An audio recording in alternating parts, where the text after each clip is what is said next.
Good morning. Another dominant night from the Florida Panthers last night as they shut out and shut down the Carolina Hurricanes, winning Game 2 5-0. Sam Bennett scored twice for the Panthers, and Sergei Bobrovsky earned his third shutout of the offseason by stopping all 17 shots faced.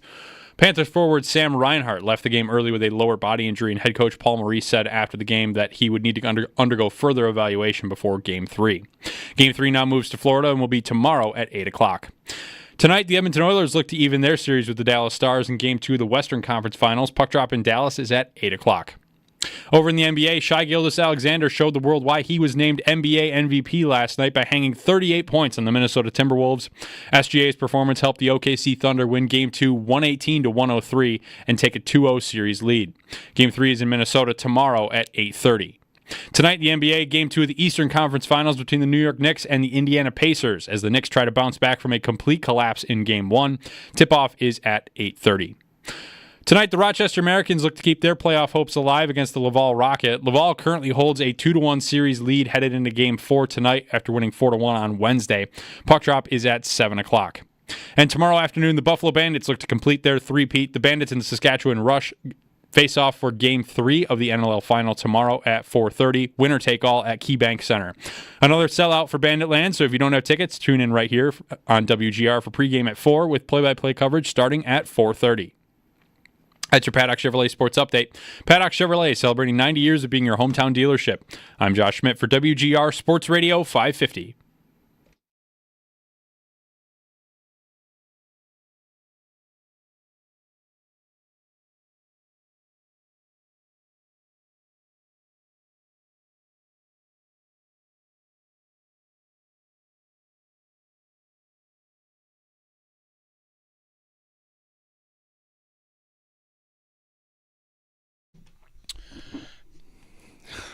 Can I?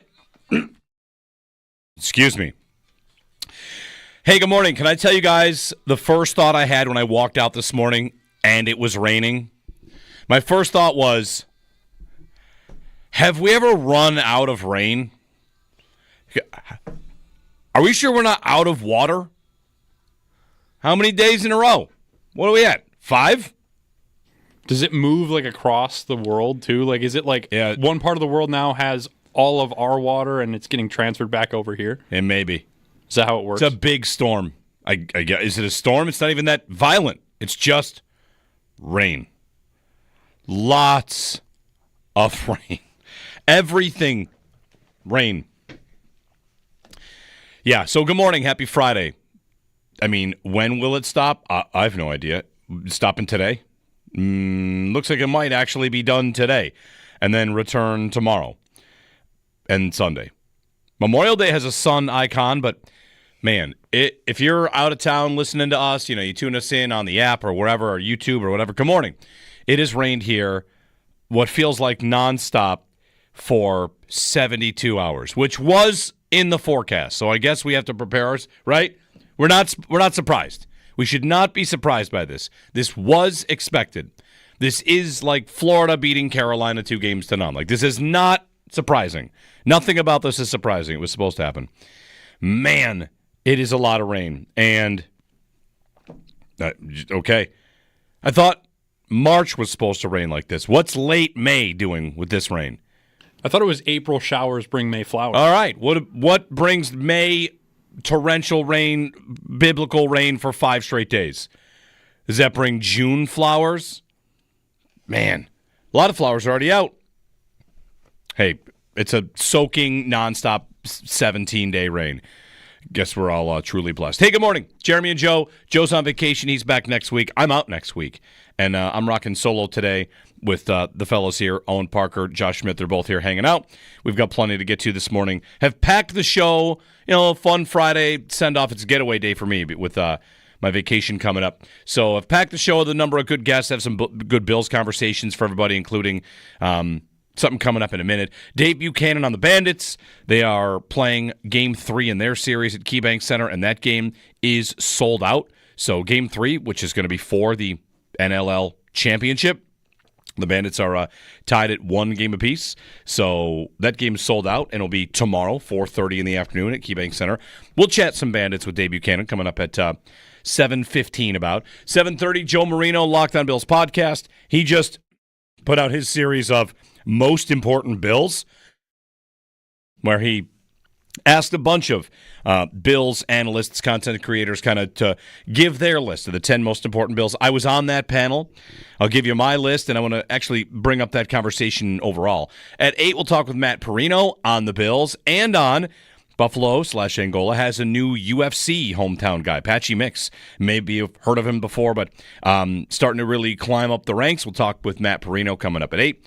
And Ian Harditz at 9 to chat a little fantasy football as we get closer and closer to OTAs. We're getting to that time of year where, who was the running back I saw? One running back fumbled his first snap at OTAs, Tootin. I forgot where Tootin even got drafted, but he fumbled, and bad news. You can't draft him. Now, fade him in your rookie draft. So we'll dig through all that. Ian Harditz at 9 o'clock. Along the way, your phone calls, and, we'll kind of hang out, get some stats in, some fun stuff in. I've got a bunch of fun things to get to today. The NHL playoff format is on full display. The NCAA changed theirs. The NFL tabled theirs. Was thinking about the fact we have 3 leagues at the same time that all have goofy playoff formats, and only one of them is interested in fixing theirs, that being college football, and that lasted 1 year. So I'll dig into that a little bit as well, and a conversation on Keon Coleman I want to have with everybody here as well, because Coleman's evaluation at Reception Perception, which is a site I use to pretty much objectively look at all my wide receivers, how I think about wide receivers. I think it's a great way to break them down independent of their quarterbacks. Coleman, we have some troubling signs and also some stuff to kind of hang on to regarding his first season. So that's kind of the rundown. That's kind of what we'll do today. The thing I thought we'd start with on a Friday, like a fun Friday show and a good conversation with a bunch of answers. It kind of digs into Joe Marino's most important Bills. And we did this series together. We posted it at the Bills Squad account on his Locked on Bills channel. Joe and I do a show with Jerry Ostrowski twice a week. And we kind of ran through what the panel came out with for the 10 most important Bills. And with that, each of us had our own votes. Some people had I had Cole Bishop a lot higher than anybody else. Some people didn't even include a player like Dalton Kincaid or whoever. It was just your own evaluation of who the most important Bill is for the Buffalo Bills this year, going forward. A lot of different ways to look at it. I'd like to do this year, though. One of the comments I got in response to that whole rundown was the list should say Josh Allen 10 times, which I think is not that wrong, right? Josh is, of course, number 1 and 2 through 10. If you want to do it that way, you could certainly say that of course, Allen's the most important Bill. But for this year, who's number 2? Because this is where the answers really went a lot of different directions.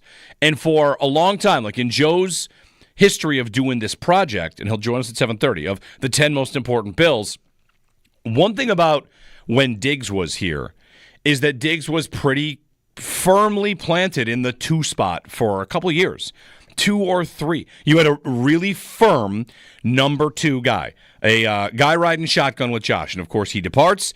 And then it's been a little bit more volatile on who has that spot. Last year, Dalton Kincaid was way up at the top on most important Bill. This year he dropped quite a bit in Joe's panel. But we don't have to do panel. We don't have to do any sort of scoring system. You can just tell me who your number 2 is. Who is the second most important Bill this season? They are favored to win every single game they play in, which is a fun stat. They're favored to win every game. I dug through the gambling numbers of it. They're basically favored to get the 1 seed. They're not favored to win the conference, but they kind of are favored to get the 1 seed because their over-under win total, the over pays the least, which kind of means you're most likely to hit your over of any team, and their over-under is 11.5. So you have a team that is, by all accounts, great, good to great, most certainly great going into the season. Josh Allen's your best player. No one would dispute that. And then when you get to number 2, you might get 10 different answers from Buffalo Bills fans. Who's the second most important player on the team? So I was digging into this and thinking, all right, Josh won. And then I feel like I've got a tier of players under that and trying to discover or figure out where I would land on who's the second most important player this season. Am I going for a newcomer that I am hoping pops for them? I mean, is it insane to say like Joey Bosa? Because if he's what he can be at the peak of his powers, then that'll be a game-changing player. I mean, that is a new piece. I don't know if that's the most important piece, but he got some votes along the way. So 803-0550 is our phone number, 1-888-550-2550. Give me your thought on that. The second most important Bills player. Number one is easy. You know, we talk about him a lot, and he'll probably be in the number one spot for, like 10 more years. But two is more difficult. Two is a open competition. Maybe by week 6 or week 7 or week 10, we have a better idea of who that is. But trying to figure out the second most important player on this team, I often want to drift to someone that is going to work with number one. Because if you have a top 1-2, you're going to be unstoppable. Of course, the everybody eats mindset that's kind of faded the individual importance, but raised, the rising tide lifts all boats. All Bills receivers and weapons, and they're all in there. James Cook's contract is a factor here that kind of faded him down the list with the panel.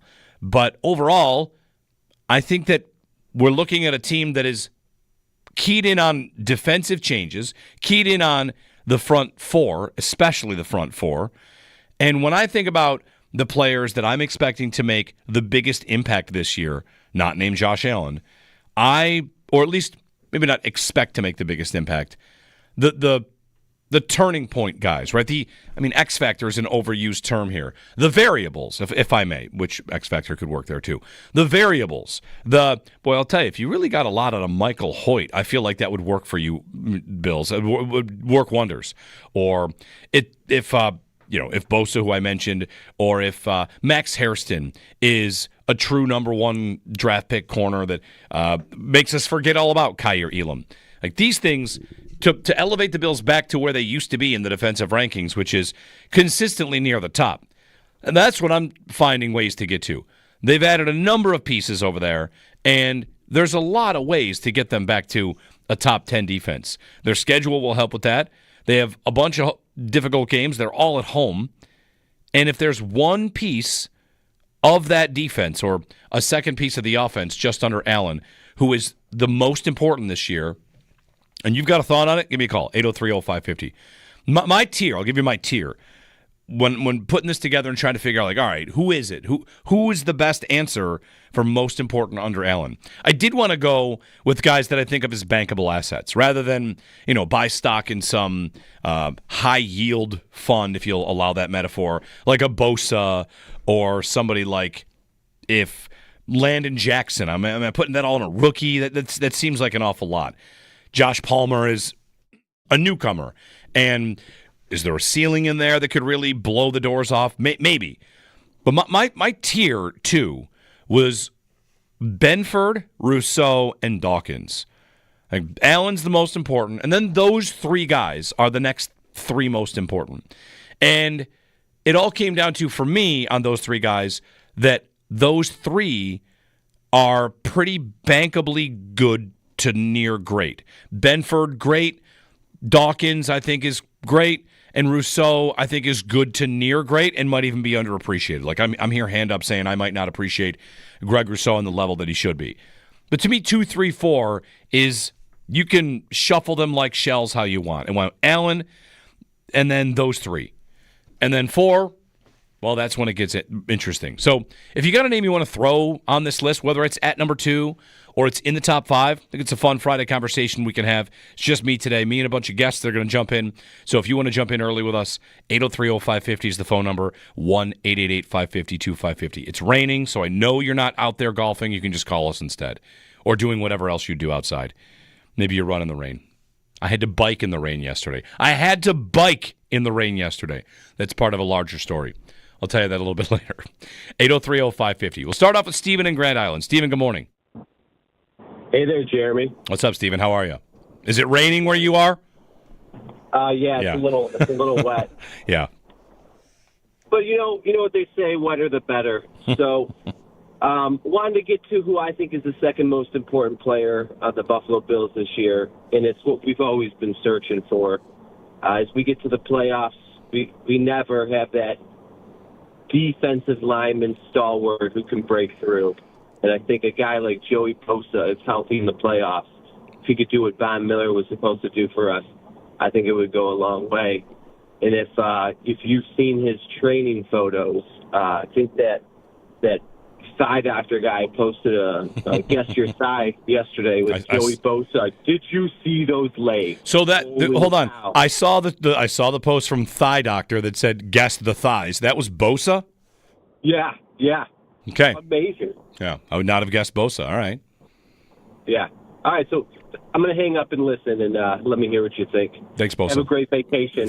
Thanks, Steven. I said thanks, Bosa. Sorry about that. It's early. Thanks, Steven.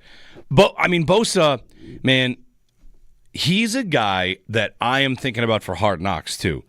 It's one of the things, like, as we're kind of adjusting to this Bills reality where they're getting such a big spotlight. I'm thinking about Bosa for Hard Knocks. I'm thinking about Bosa for a contract conversation. You know, the Bills add him, and it's 1 year with void years, which the way that the cap works on Bosa is if it starts to go well, the Bills would be wise to look to pretty quickly extend it. Well, let's get more of this. We like where this is going. Part of the problem there is how long do you trust it? You know, the health. Can he be healthy? Can he be ready? He's battled back injuries and a bunch of other stuff along the way. But when he's healthy, he's one of the best. And I'm glad you bring up, like Von and the Bills chasing this position because they really have. And they've chased it with good results. I don't want to say they've struck out at the defensive end position while looking for it. Mention Rousseau, one of their best players, top 5 guy in terms of impact. And Von, that signing, looking back, that looks like it did not go well. And I think you'd probably say overall it didn't go well. The guy they signed, that went well. And then, of course, he got hurt, and it just became different. Now, that's a risk you are probably willing to take for an aging guy, but young guys get hurt, young guys tear their ACLs, young guys have those issues too. As you get older, sure, there's an increased risk there. So the Bills, I don't have any issue with the Von signing. We could really dig into it and say it was a mistake and you could have spent that money somewhere else, but they were going for a finishing piece. And whenever they're good enough, which is about this good, and Brandon Beane or whoever's going to make a swing for a finishing piece, I'm going to support that for the most part because going for something, trying to win, whether it's a Von Miller as a finishing piece or for the Eagles with Saquon Barkley, it's a finishing piece. I mean, Barkley, what he did with the Eagles this year was amazing. I know it's a different position. I know the age was different too, but I like when teams like that are going to do it, go for the finishing piece. And for Bosa, yeah, if it's postseason, would you take this? How about this? And would you take Bosa having a couple of big plays in November, December that help get the 1 seed without even saying what he does in the playoffs is it? The Bills this year are, of course, going to be gunning for the top spot. And Bosa as the second most important player, I think it's a reasonable answer just because when you say that, you're looking at a potential ceiling. And if the potential ceiling is number 1 pass rusher or 1A pass rusher there who comes in and can just kind of be your situational game wrecker, your situation wrecker, I'll make that one up right now, then the signing to me made sense from the start. And then if it comes together, I think we would have no problem quickly getting to Bosa. I mean, they signed Bosa. They signed Hoyt, who's going to be a guy in the pass rush and doing other things as well. They draft Jackson. They draft T.J. Sanders. This front four got its makeover, right? It's a number of new pieces, new faces. And I want to say almost front 7, even though there weren't a ton of linebackers, but Hoyt kind of falls in that mix of he can do a bunch of stuff. Thanks, Steven, for the phone call. Bosa, I think, is a good answer. Who's the answer on offense? I mean, we just rattled through 5-6 guys. I told you Dawkins, Benford, Rousseau, Bosa there, some of their newcomers. The second most important player on the offense. Kincaid was the answer to this question last year on who's the key, right? The first season of Everybody Eats and the first season of the post-Diggs weapon group for Allen was supposed to be, well, Kincaid he's going to feast. He's really going to eat. Ended up being Shakir that ends up the number one guy, really, with the most production and the most targets. But I feel like going into the season, we thought it was 1A, 1B, Shakir, or Kincaid. One of those two was going to be the one to get it. And it did not work out for Kincaid. I'm not pessimistic on his skill set and whether or not he can continue to be a difference maker and really jump up the pecking order because, he's just kind of in the mix. And for him to establish himself more and break out, Brandon Beane, when he's talking about Gronk and Kelsey on the McAfee show, saying, teams that have won Super Bowls have done it without number one receivers, have done it with number one tight ends. That's a high bar. And to get Kincaid to one of those spots is, well, it might not be likely, but to view him in that light is to indicate that you are kind of anticipating this guy might be the crown jewel of your passing attack. He'll be the guy that's the second guy where, you'd have to go to Gronk and Kelsey. You can go to Mark Andrews. You can go to Trey McBride, some of these pass-catching tight ends that get a lot of targets. So on the second most important bill, Kincaid was it last year. Again, we'll talk to Joe Marino at 7:30, his kind of consensus rankings. He faded a bit this year, but I think he's still important. 803-0550, 1-888-550-2550 to join us. Then, of course, there are the players that you might put on the list this year, but you would not put in their long-term future, and that's, of course, James Cook. It's top of the list. And Cook is going to be interesting. He doesn't say much. He's on social media talking about his contract. He was at the Super Bowl talking about his contract, and we're about to see Hard Knocks. Will it be quiet? Will it be a little noisy? OTAs are not far away. Mandatory minicamp, not far away. The Bills are talking like Cook expects to be there. I feel like usually at this time, if a player is not going to show up, we have an idea that player is not going to show up. We are at least discussing it. It's been suggested by the player or people in the media, and that has not happened for Cook. Pretty much from the jump, Beane has said we expect him to be here. I feel like it was maybe Albert Breer's report early on, or maybe it was Rappaport. Somebody, the contract is not close. They tabled it, but he'll be at camp. So maybe that's something that Cook never even really considers. His agent, they don't think about that as a viable option, a viable way forward.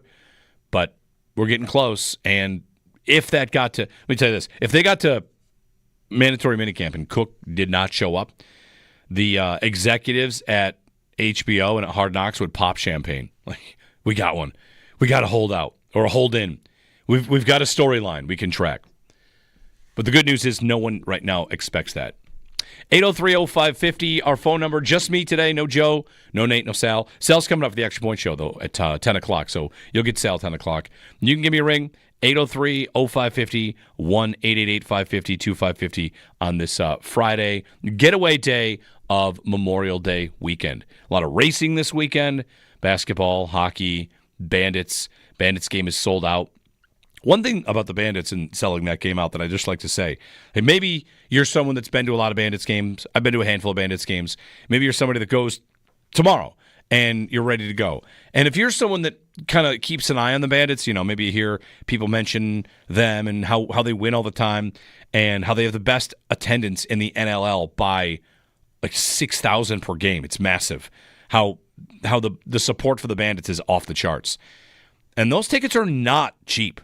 It is not some sort of, they're selling out because it's like $10 a game. Like that is not the case. What's happening with the Bandits and the amount of support they get should be a reminder to the Sabres every day. Like, look at how many people will show up for a winner or a competitive team. And tomorrow they got a full house to try and win their third championship in the NLL. So best of luck to them. You can hear the game, of course, here on WGR. It is a sellout, and to everybody out there, have a good time. 4:30 Saturday start time. Will it be raining when everybody walks in? Bring ponchos. 803-0550. Jeremy and Joe. No Joe today. He's on vacation. Just me. Plenty of guests along the way, and your phone calls on the second most important bill. Think it over. Throw a name my way. Steven throws out Joey Bosa. Who's yours? And if you want to pin one to the offense and one to the defense, you can do that. The most important players on this team, not named Josh Allen. There are a lot of contenders, a lot to mention. 803-0550, wide open phones for you until we get to Dave Buchanan on the Bandits at about 7:15 here on WGR.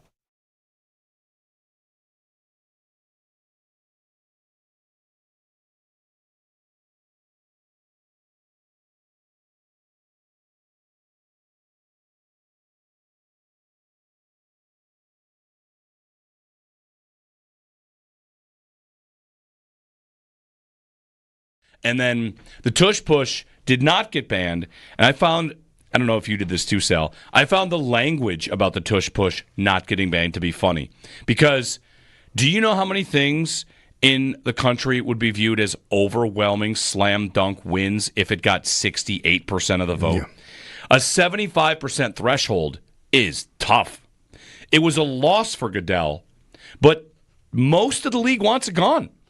That's a big majority. Yeah, it is a majority. very big majority. 2/3 is what the Senate needs to override a veto of the president. Like, that's not a small number. 2/3 is often a tough threshold to get to. They got to 2/3. They didn't get to 3/4. They are 2 owners away. So while one of the stories is, yes, the Tush Push survives, let's just say if I owned the rights to the Tush Push, I might be nervous. That it went from 16-16 to 2 months later, 22-10. That thing is teetering on the edge of, okay, maybe next year it will be gone. Because 22-10, I just found it really funny. Eagles win 10-22. They almost got blown out, but it was just the threshold that wasn't met. And sometimes that can come down to language. Who knows? We have the list of teams that voted no, and there's some interesting names in there. But I found it interesting. The whole thing was framed as a rebuke of Goodell when I think he was darn close to getting it done.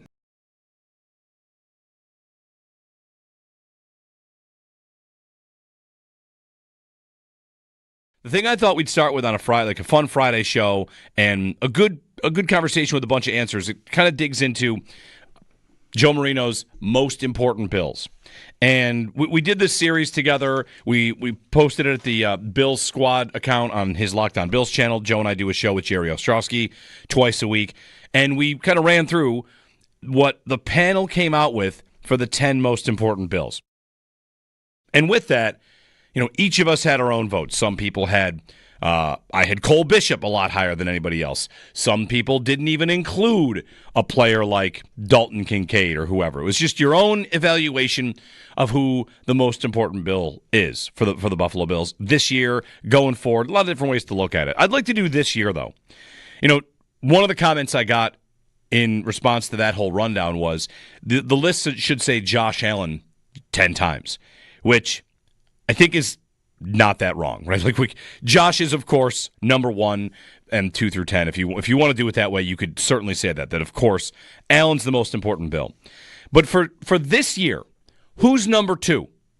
Because this is where the answers really went a lot of different directions. And for a long time, like in Joe's history of doing this project, and he'll join us at 7:30, of the 10 most important Bills, one thing about when Diggs was here is that Diggs was pretty firmly planted in the 2 spot for a couple of years, 2 or 3. You had a really firm number 2 guy, a guy riding shotgun with Josh, and of course he departs. And then it's been a little bit more volatile on who has that spot. Last year, Dalton Kincaid was way up at the top on most important Bill. This year he dropped quite a bit in Joe's panel. But we don't have to do panel. We don't have to do, any sort of scoring system. You can just tell me who your number 2 is. Who is the second most important Bill this season?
Another big win for the Florida Panthers last night. They shut out the Carolina Hurricanes 5-0, winning game to 2 to take a 2-0 series lead. Sergei Bobrovsky earned his third shutout of the offseason, stopping all 17 shots faced. Sam Reinhart did leave the game early with a lower body injury, and head coach Paul Maurice noted that he would need to undergo further evaluation before Game 3.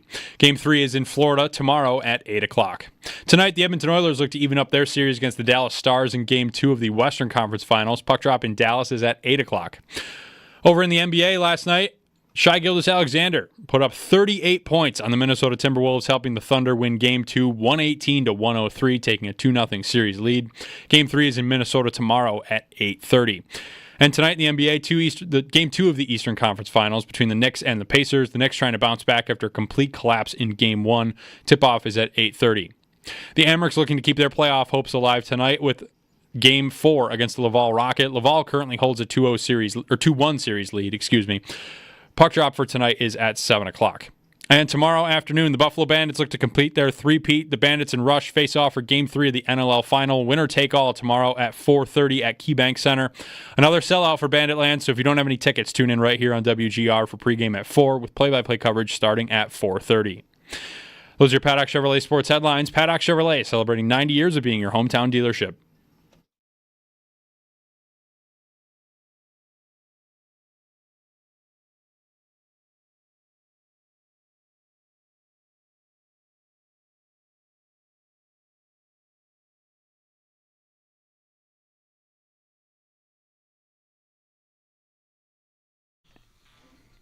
I'm just excited to experience something new, something different. We have a chance to do something special, and Josh texted me that, that if we do what we set out to do, we could really be immortalized in this town, and, that's what it's all about, is winning a championship, and that's, I think, why people are here.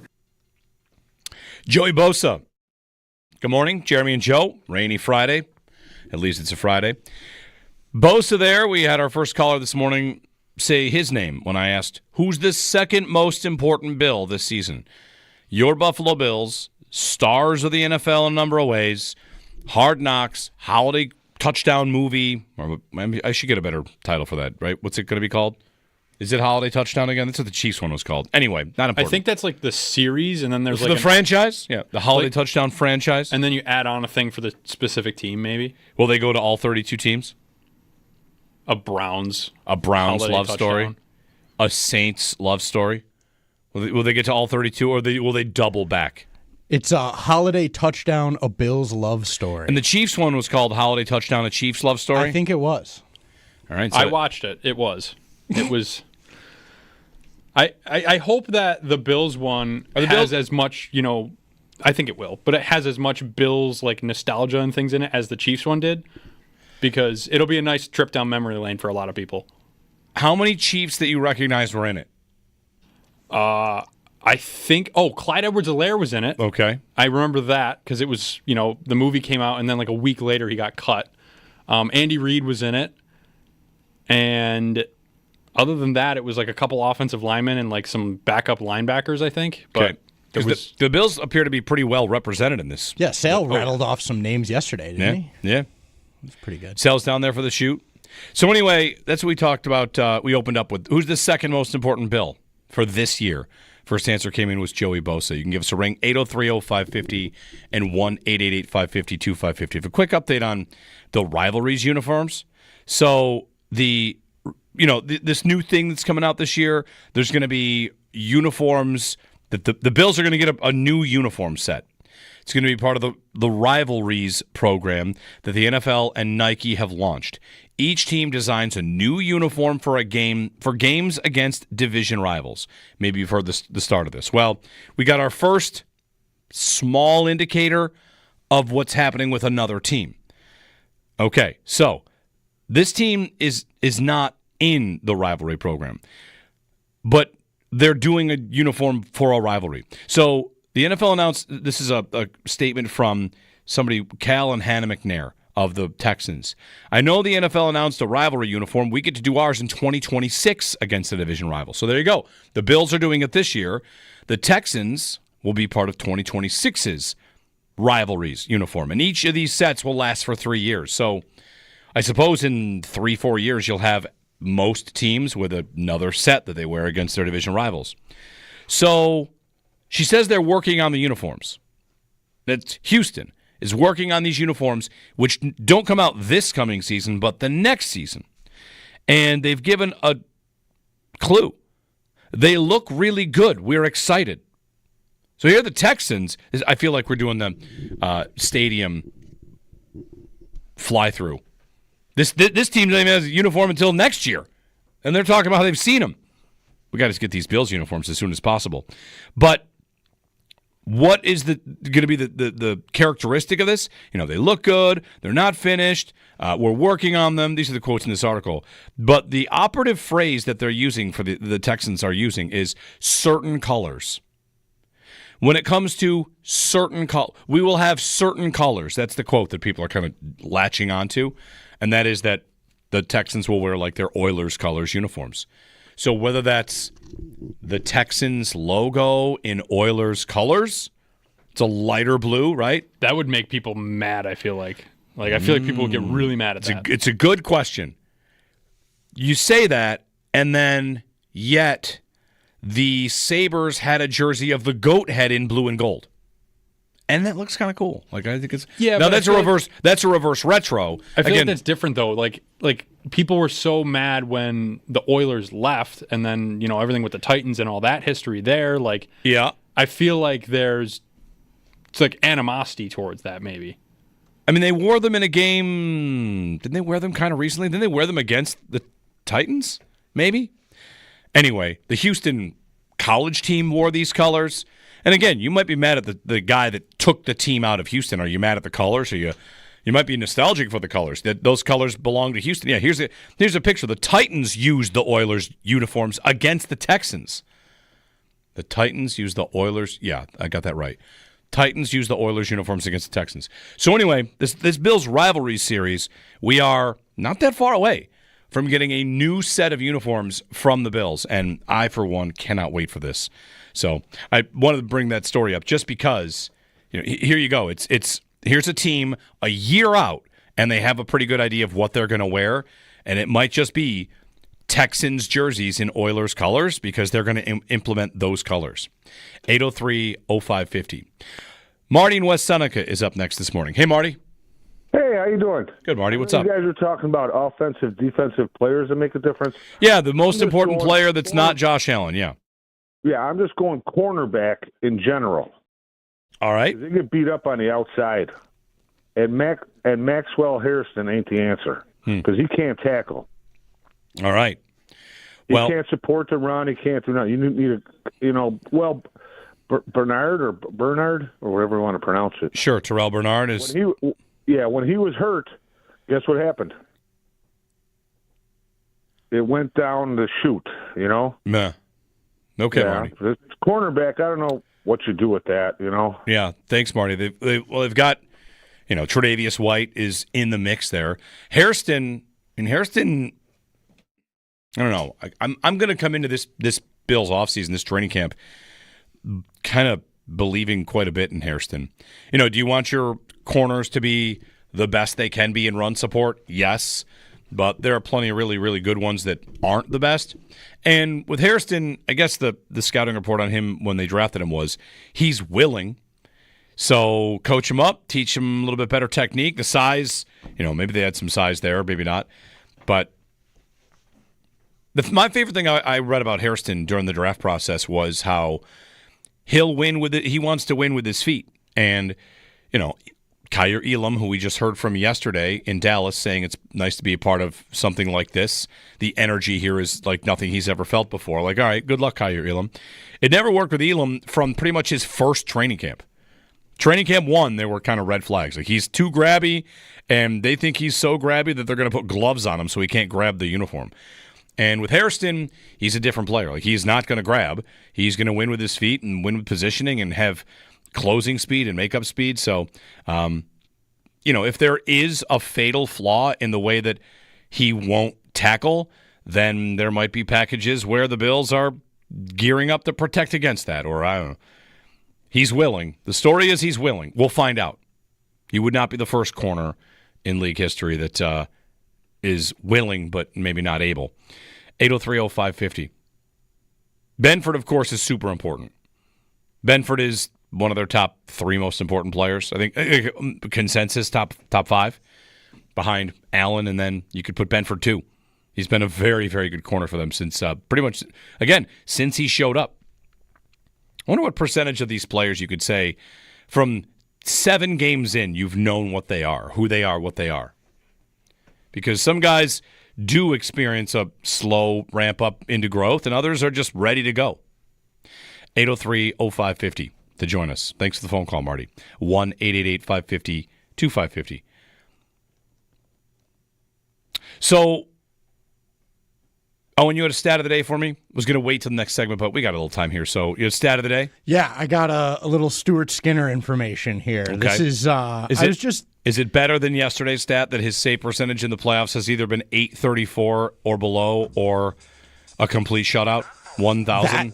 It was that. That Okay. was my idea. Like, I was just the Jekyll and Hyde of being either below 830 to a shutout. Yeah.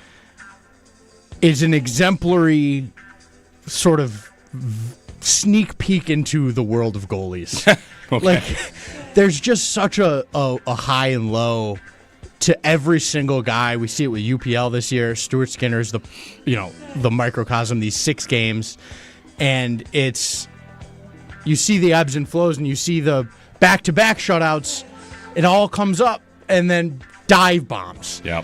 And I just thought it was such an interesting way to look at and show how hard it is to have consistent goaltending in this league now with the way it is in this era. And it only continues to get worse, I find, with those guys like, Vasilevsky, Hellebuck, Shesterkin are probably the 3 guys that you could rely on every year, right? Yep. There's not really anybody else. Who else is out there that's that level of guy? Right. And it just, I don't think it gets talked about enough. It's such an important part of building a solid team that I think general managers as a whole undervalue, and you see that in contracts, and you see that in drafting. Drafting is a little more understandable because of how difficult it is to project them. But I just found how just stunning, jarring the difference between the top, Connor McDavid. What's Connor McDavid, Austin Matthews making versus Hellebuck makes like 8. And he's the best guy every year. And I just find that to be such an undervalued. I find it to be like running back in a lot of ways. Yeah, right, where the best are the best and worth it. And then once you get off that top tier. So Skinner's save percentage by game this postseason, in order. Yeah. 800, 822, 833, shutout, 815. Right. And in between the 833 and the first shutout were Calvin Pickard games. Right. And I guess you shouldn't be surprised. If you're an Oilers fan or you're a hockey fan watching the series, you should not be surprised. His save percentage by month, April was 873. Mm-hmm. Or sorry, April was 972. March was 873. February was 867. January 921. December 913. November 898. October 872. Multiple long stretches sub 900 for Skinner.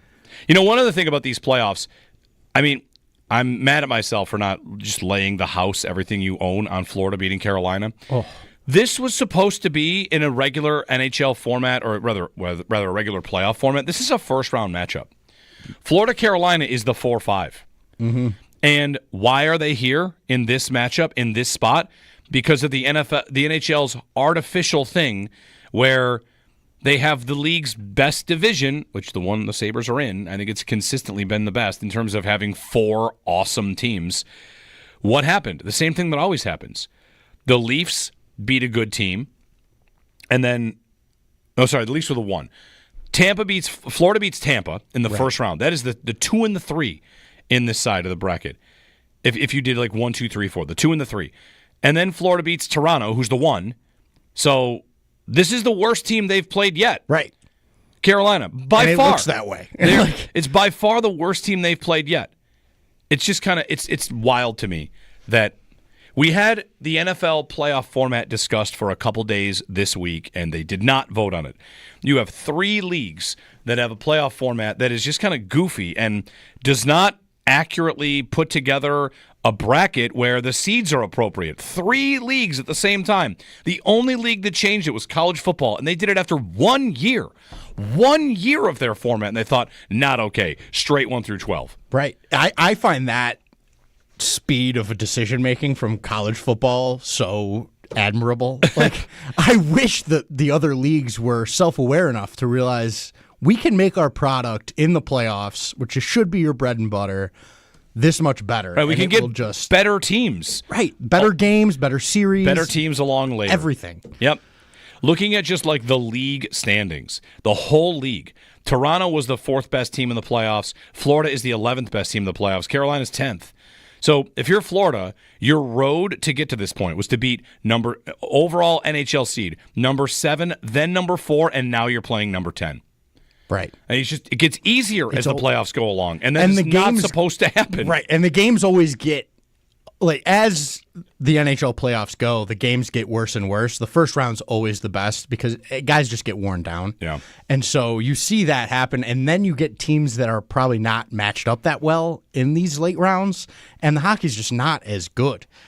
It's really frustrating. 803-0550 to join us, 1-888-550-2550. Jeremy and Joe. Joe's out today. He's on vacation. It's a Friday. It's raining. Join us. Who's the second most important bill, in your opinion?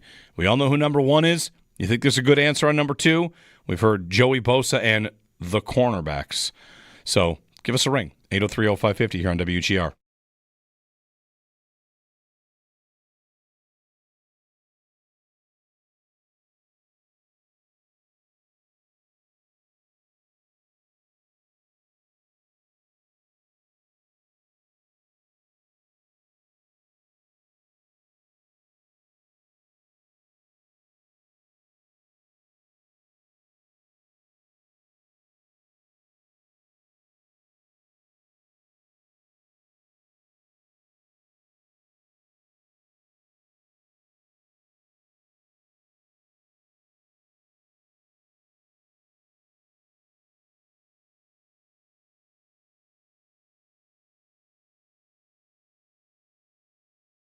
And then the Tush Push did not get banned. And I don't know if you did this too, Sal, I found the language about the Tush Push not getting banned to be funny. Because do you know how many things in the country would be viewed as overwhelming slam dunk wins if it got 68% of the vote? Yeah. A 75% threshold is tough. It was a loss for Goodell, but most of the league wants it gone. That's a big majority. Yeah, it is a majority. A very big majority. 2/3 is what the Senate needs to override a veto of the president. Like, that's not a small number.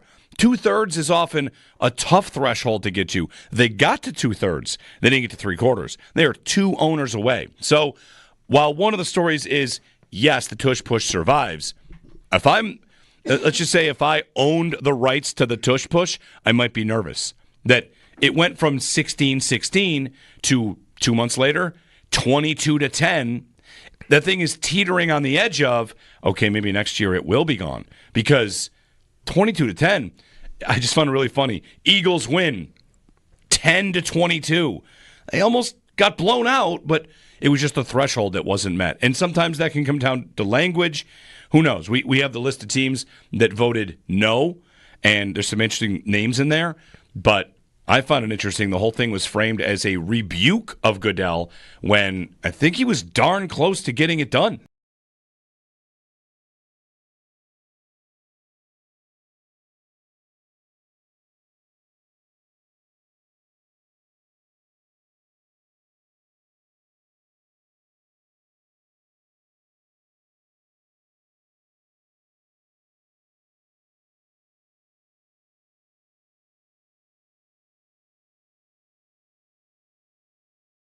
Paul, the thing about, I know sometimes rumors and insiders and all this, the one thing about Byram and these sort of conversations, it seems to be a pretty consistent message throughout.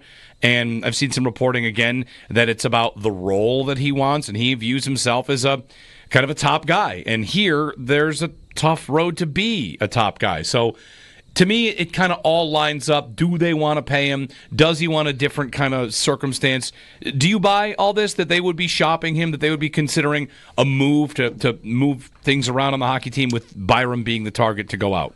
Well, Kevin Adams also, if a player says he doesn't want to be here, he's not going to be here. And, one thing Elliott said, which is true, I mean, they were talking, well, he cleaned out his house. Well, you can clean out your house all you want. You're stuck here for 2 more years if that's what the Sabres want. Now, Adams has been very consistent with this, that he does not want anybody here who does not want to be here. So that, and if he went in there and told him that he doesn't want to be here, and that would be the reason, that he wants a bigger role, a role he knows he's not going to get when Dahlin is here, and you can add Power to that list also. I mean, most nights he was better than Power, but more towards the end of the year he wasn't. So he had an up and down year, and basically when he was with Rasmus Dahlin, he played very, very well.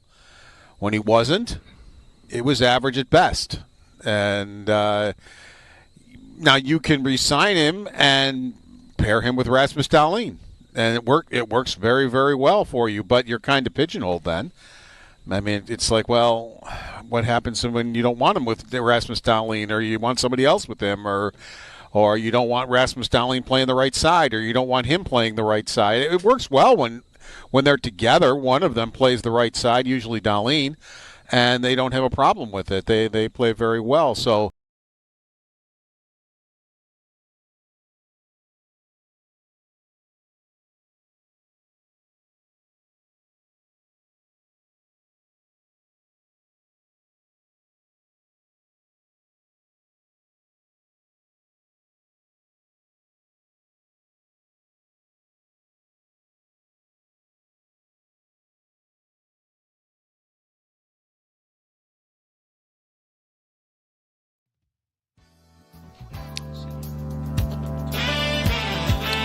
Hey, guys, quick question for you here. We used to play a game on this show, I don't know, like maybe 5 years ago, maybe 10, maybe 2, who knows.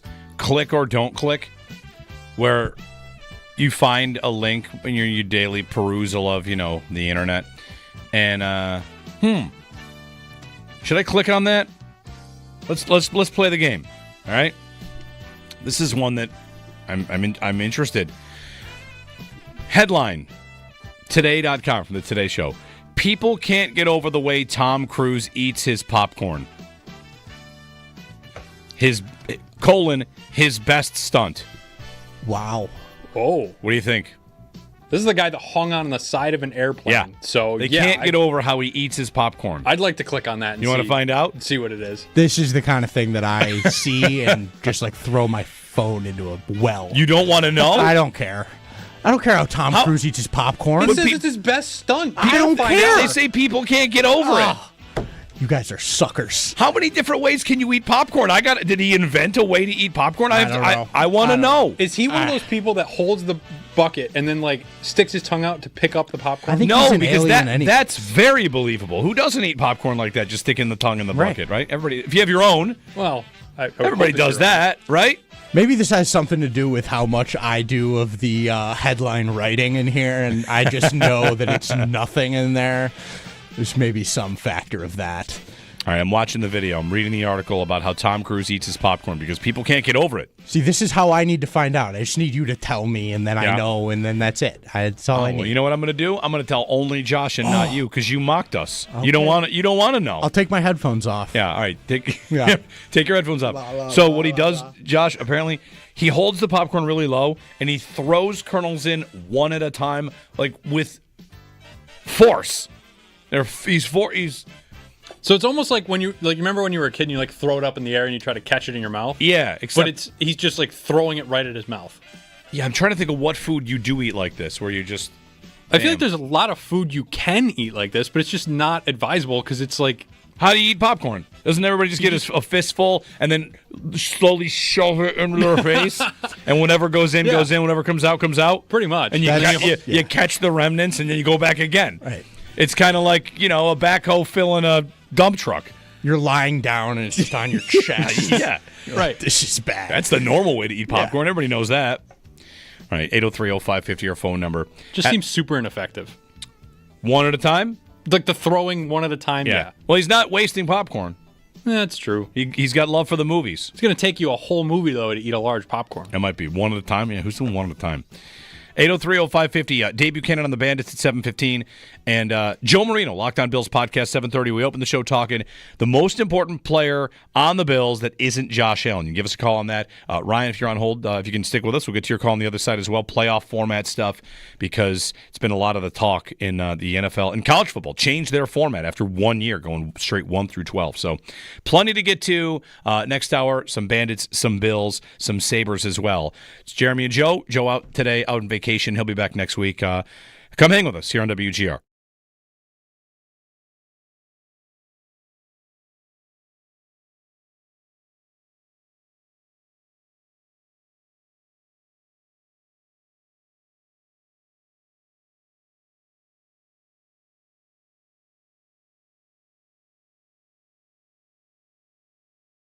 One thing I'm kind of surprised about is, the Bills are no doubt interesting to me. But if you're HBO or Max or HBO Max or whatever it's called right now, I think they went back to HBO Max. You are trying to give an NFL product and get subscriptions. And I guess I'm surprised that you'd go to Buffalo, because just the sheer number of how many people might subscribe for 2 months to get this product, to see this, and then, hey, we've got them hooked because we offer this and this and this. Wouldn't you think you'd go to some massive market that simply has 10 times the people that might sign up? But then again, that's probably a testament to they know how, I don't know, rabid the Bills fan base is, and how, we give them a little nugget, they're just going to be all over it. So I'm just thinking out loud here, because I don't know this. I have to do some. I don't know all of these different streaming platforms and who's affiliated. HBO Max and Disney and Marvel, maybe, and Haley Steinfeld. Okay, are they? If I think it might be. It says here Disney, including Marvel. The bundle includes Disney Plus content, including Marvel movies and shows, as well as Hulu and Max. Okay. Well, now, so you get where I'm going with this, is that right? a part of it? Yeah. If you're Max and you have Haley Steinfeld marrying Josh Allen, and this actress is going to be in these movies who are on some of your streaming platforms, that's a pretty good way to cross-promote and get people to subscribe. Yeah, that's right. Right? And, I mean, you could probably just sell Josh Allen as an actual Marvel hero. You could do that. Josh, it was announced he was having that production company that he's starting. Mm-hmm. He's also the league MVP. I mean, he is marrying a Hollywood star. To me, that is a story in itself this offseason.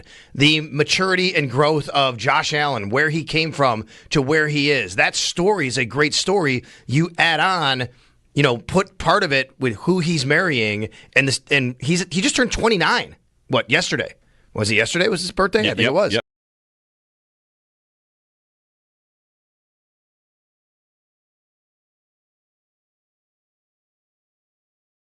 The thing I thought we'd start with on a Friday, like a fun Friday show, and a good conversation with a bunch of answers. It kind of digs into Joe Marino's most important Bills. And we did this series together. We posted it at the Bills Squad account on his Locked On Bills channel. Joe and I do a show with Jerry Ostrowski twice a week. And we kind of ran through what the panel came out with for the 10 most important Bills. And with that, each of us had our own votes. Some people had, I had Cole Bishop a lot higher than anybody else. Some people didn't even include a player like Dalton Kincaid or whoever. It was just your own evaluation of who the most important Bill is for the Buffalo Bills this year, going forward. A lot of different ways to look at it. I'd like to do this year, though. One of the comments I got in response to that whole rundown was the list should say Josh Allen 10 times, which I think is not that wrong, right? Like Josh is, of course, number 1 and 2 through 10. If you want to do it that way, you could certainly say that of course Allen's the most important Bill. But for this year, who's number 2? Because this is where the answers really went a lot of different directions. And for a long time, like in Joe's history of doing this project, and he'll join us at 7:30, of the 10 most important Bills, one thing about when Diggs was here is that Diggs was pretty firmly planted in the 2 spot for a couple years. 2 or 3. You had a really firm number 2 guy, a guy riding shotgun with Josh. And, of course, he departs. And then it's been a little bit more volatile on who has that spot. Last year, Dalton Kincaid was way up at the top on most important Bill. This year, he dropped quite a bit in Joe's panel. But we don't have to do panel. We don't have to do, any sort of scoring system. You can just tell me who your number 2 is. Who is the second most important Bill this season?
Good morning. Another dominant outing for the Florida Panthers last night as they shut out and shut down the Carolina Hurricanes, winning Game 2 5-0.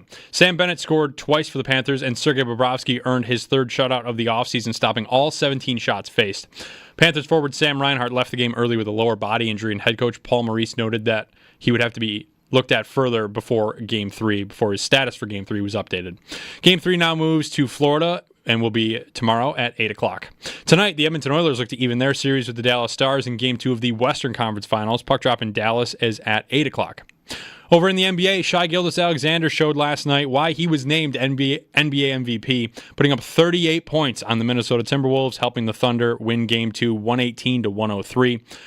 Thunder now take a 2-0 series lead as Game 3 heads to Minnesota tomorrow at 8:30. And tonight in the NBA, the New York Knicks look to bounce back after a complete collapse in Game 1 the other night. They take on the Indiana Pacers for Game 2 in New York City. Tip-off is at 8:30. The Rochester Americans look to keep their playoff run alive tonight against the Laval Rocket. Laval currently holds a 2-1 series lead over the Amerks. Game 4 tonight is at 7 o'clock in Laval. If the Amerks lose, their season is over. And tomorrow afternoon, the Buffalo Bandits look to complete their three-peat. The Bandits and Saskatchewan Rush face off for Game 3 of the NLL Final tomorrow at 4:30 at KeyBank Center. It's a winner-take-all. Whoever wins this will win the championship. Another sellout for Banditland, so if you don't have tickets, tune in right here on WGR for the pregame at 4 o'clock and play-by-play coverage starting at 4:30. That's your Paddock Chevrolet Sports Update. Paddock Chevrolet, celebrating 90 years of being your hometown dealership. I'm Josh Schmidt for WGR Sports Radio 550.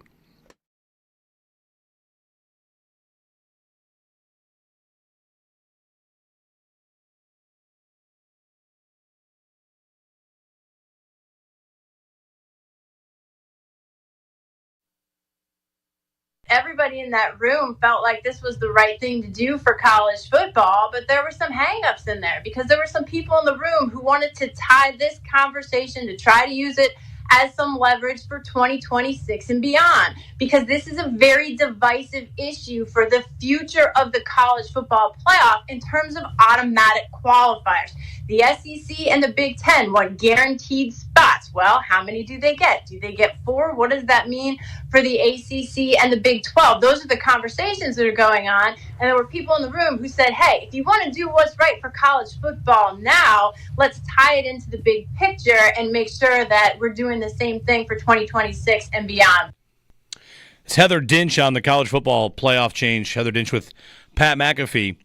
College football, after 1 year in the new expanded format, changes its format, just seeding, straight 1 through 12. No more automatics.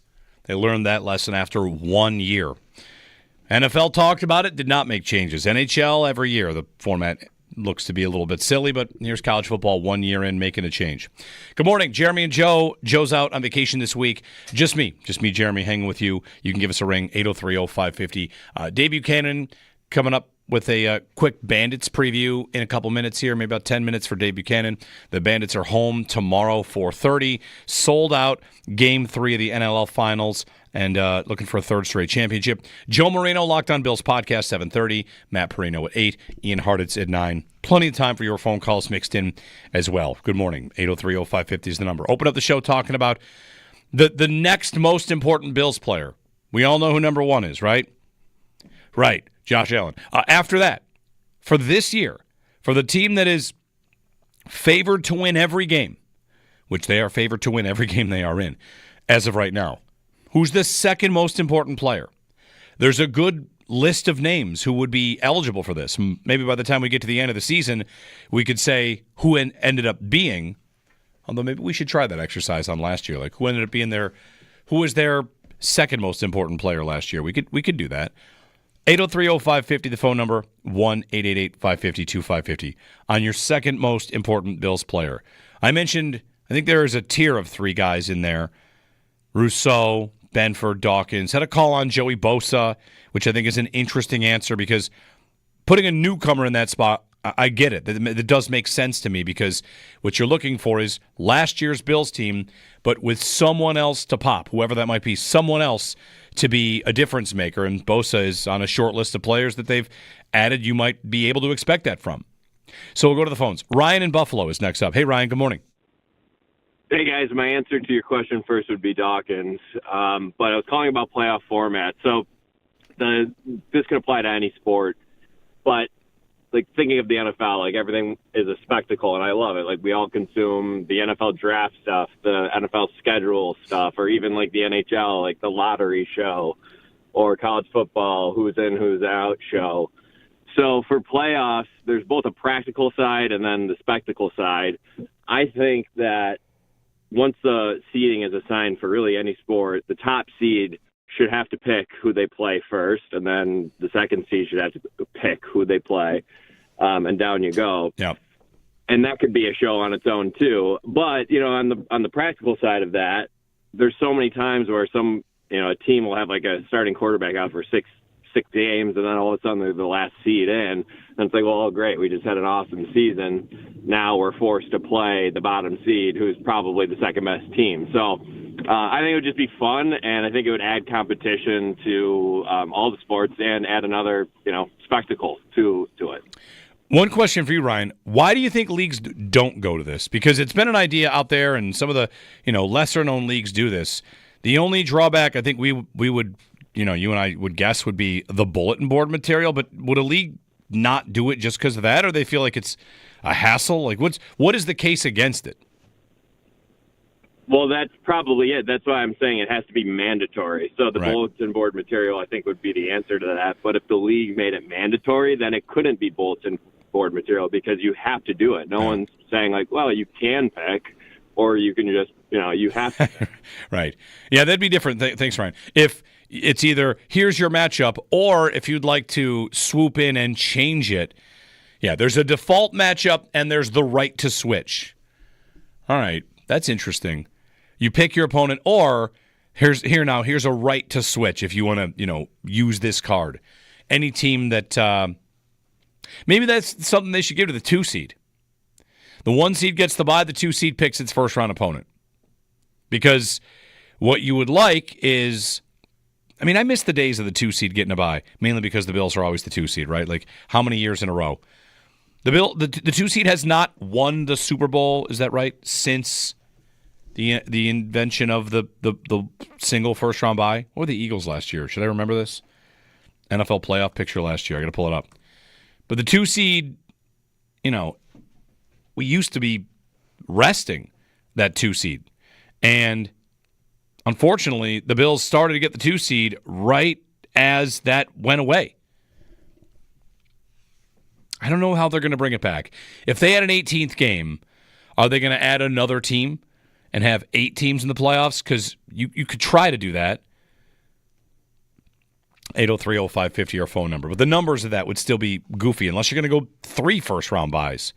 And I've got 3 teams in the first round and 6 teams in the second. So am I going to 9 playoff teams to get 3 buys? I like the bye. The bye is always something that, it's nice to see teams that are the best get rewarded. And maybe this is the year for the Bills to get it. And we're glad that there's no bye for the 2 seed. That'll be the Bills' luck, right? The NFL reintroduces the bye for the 2 seed, and that year the Bills get the 1, and whoever the 2 is gets a rest that the Bills would have gotten in all these years. Ron in Pittsburgh. Hey, Ron, good morning. Hey, good morning, Joe. How are you today? Doing good. Awesome. Hey, football format. So let's take the NFL. If you have a bottom-ranked team, if you're 8 and you're playing number 1 or whatever the numbers are, right? If that number 8 beats number 1, I think they should take over that number 1 spot. That would make those games so much more exciting. They don't have a home game scheduled, but if they beat a number 1, their next game's at home. Yeah. So if the 2 and the 7 play, the 7 wins, the 7 takes the 2 seed. Absolutely. All right, transferable seeds. Yeah, it's one thing. Thanks, Ron. There are some leagues. The NCAA tournament is like this, right? The lower seed wins. They don't immediately get punished to go play the highest seed, and that is something that happens in the NFL. If the 7 knocks off the 2, that 7 has to go on the road immediately and play the 1. And I guess what's the argument there? The argument there is if you are your first round matchups are, I'm sorry for the numbers here, 2-7 and 3-6. If you're the 3 and you win your game as you're supposed to, but the 7 wins, should you be punished and have to go on the road to play that 7 seed that has taken the 2? That might be a tough sell for people. Mark in Tonawanda. Hey, Mark. Morning, Jeremy. Morning, Mark. I just disagree with the last caller, Deion Dawkins. I think Josh Allen covers, a multitude of those offensive line woes. When Spencer Brown was out, the offense didn't seem to really miss a beat, and that's because, we got the best quarterback in the league. But I would say Ed Oliver is number 2, and with all the moves they've made on the defensive side of the ball coming into this season, that whole group's been bolstered, and I just think it's time for Ed Oliver to make a huge play in one of these playoff games and just step up and have to listen to you. Thanks, buddy. Thanks, Mark. He's one of the ones you would hope would have a bounce-back season. I don't know that he had a bad season, but, were there enough game-changing plays? Oliver, it's funny, like the timeline of expectations and the timeline of, when you sign, Oliver signs that extension, immediately has an incredible year. We're all thinking like, wow, what? Thank goodness they signed him because he just had his best year. And then the year after, it's not quite as good. So it's interesting. The Eagles were the number 2 seed last year, so a 2 seed has indeed won a Super Bowl since losing the bye. They, of course, beat the Packers, then the Rams, and then the Commanders on the way to winning the Super Bowl over the Chiefs. So 2 seed gets it done. 803-0550. Oliver, not a bad name here. We'll talk to Joe Marino about his full list of the top 10 most important Bills. His was for the future, not necessarily just for this year, which is why James Cook did not make the list ultimately. So we'll talk about that with Joe Marino coming up at the bottom of the hour. Joe of the Locked On Bills podcast. Had to shuffle on a couple days. Usually we talk on Wednesdays. He's jumping in today. Joining us on the Western Hotline, Dave Buchanan, as the Bandits get set for their championship parade, their championship victory. It's Game 3 of the NLL Finals tomorrow, 4:30 at KeyBank Center. Bukes, good morning. Hey, Jeremy, how are you? I'm all right. Nerves, or is this normal for Bandit land, right? I mean, a championship game, winner take all, at home, sold out arena. Like this is how the Bandits roll these days. Yeah, I mean, this is actually going to be the 4th NLL season in a row where the NLL champions, the NLL Cup, is going to be handed out in Buffalo in 2022 with Colorado winning in Game 3, but the last 2 years, the Buffalo has clinched the Cup on the home turf here at KeyBank Center, and it looks like the lacrosse guys wanted to do it one more time this year. How quickly, Dave, did you, and not that the Bandits themselves would do this, but how quickly was it an easy adjustment to, all right, they lost Game 2. They were winning, and kind of late in that game, they had a chance to close that out. They did not ultimately win, and to come back home to the arena, it's an easy justification. It's kind of a conversation people have every single year when you have the opportunity to close at home. Was it a quick and easy kind of transition there? I think so. I mean, this the way the schedule worked out, where you had this week off between Games 2 and 3 is kind of standard practice in the National Lacrosse League. So I'm sure these guys maybe spent the flight home Monday thinking about it, and then probably started reviewing film Tuesday, Wednesday, and they'll practice tonight.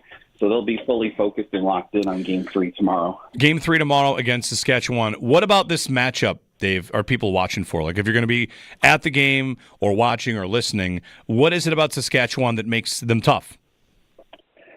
I think it's a very evenly matched series, and really what it's come down to, I think, is the team that has made the least amount of mistakes and missed the least amount of shots that has come out on top through these first 2 games. So I think you just got to watch, which team doesn't mess up as much. I think Buffalo really needs to come out of the box fast tomorrow, though. Both games so far this series, they've gotten down 2-0, 3-0, and have had to spend a good chunk of the first half playing from behind. And I think with this home crowd and with the nerves that come along with Game 3, if they get down 2-0, 3-0 tomorrow, the KeyBank Center crowd will be quieted pretty quickly. So I think they need to come out strong, make a statement, and get the fans into it to really, get this thing back on track. Dave, do you get the impression, we could make this comparison to any sport here, really, where you have a chance to go for your 3rd in a row. On one hand, there's potentially the pressure of, in your own sport, going for dynasty status, like legend immortality, versus you've done it a bunch, so you don't get caught up in how important a game might be. Yeah, I think the Bandits have done a pretty good job about it. I mean, they haven't talked about it a ton this season, about the whole three-peat thing. We've heard it a little bit maybe from John Tavares, but the players have not made a big deal about it this year, I don't think, in my opinion.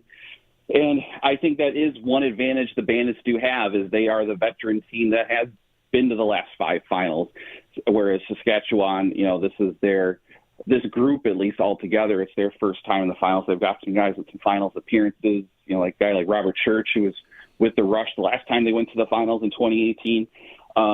So I think that is in the Bandits' favor.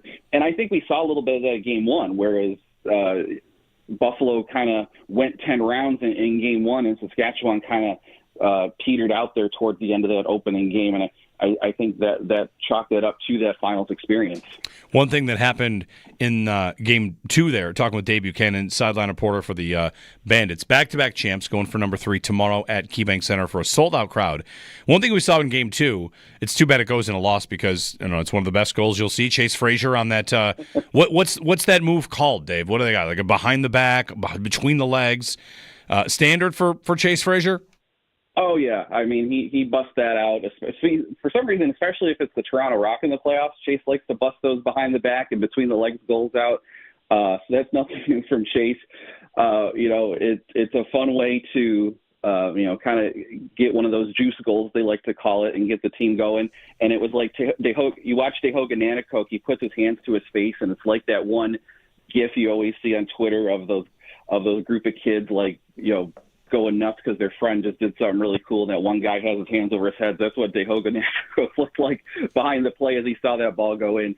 That's just Chase being Chase. He's very talented, and he has a great sensibility when to bust it out. He's not just doing it willy-nilly. He sees an opportunity to score, and that's why he can do that. Saturday, 4:30. You got a pick? You feel good? Bandits get it done? The optimist in me, or the homer in me, whatever you want to say, I'm hoping this goes like the Colorado series a couple of years ago, where they came back from Denver after getting kind of trounced in Denver, and they went out and beat them 13-4 to clinch their first championship. I like to see it do the same, but I think this game's going to be a lot closer. But I think Buffalo eventually has the edge. One line that's been kind of popular here is it's first team to 11 goals, and I kind of agree with that. So I expect it'll be like another 11-9, 11-10 game tomorrow in Buffalo. All right. Dave Buchanan on the Western Hotline ahead of the Bandits game at KeyBank Center. Thanks, Dave. Good talking to you, Jeremy. Have a good weekend. All right. 4:30 Saturday. That game's sold out. Sold out KeyBank Center in May. Memories. Not trying to take anything away from like the Bandits. I would imagine sometimes Bandits fans might get annoyed at hearing a Sabres fan be like, I only wish we could really do that again. They're like, we're here doing it.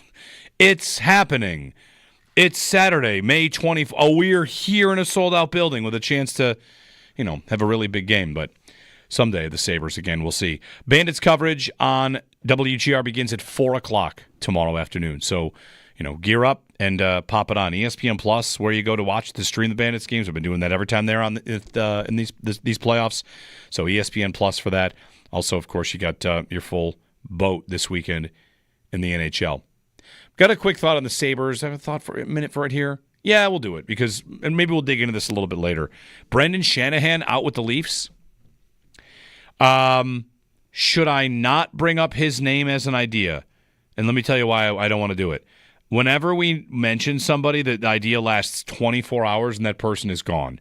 Did we talk about Michael Pekka yesterday? Pekka has accepted a job. He's going to be an assistant with the Blackhawks, so he's not going to join the Sabres staff or front office.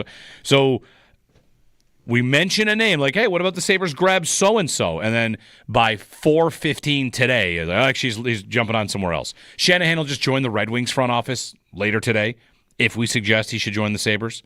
I think the Islanders reached out to the Leafs and said, hey, can we talk to him? So. Okay. Well, have the Sabres? Isn't Brendan Shanahan a great idea? Isn't anybody like this a great idea? I think he is. Like we say, it's hard to bring these ideas up without feeling like it's a pipe dream. Well, one thing I wonder is, like, if the Sabres were to reach out and get in a room, could anybody kind of stage a coup?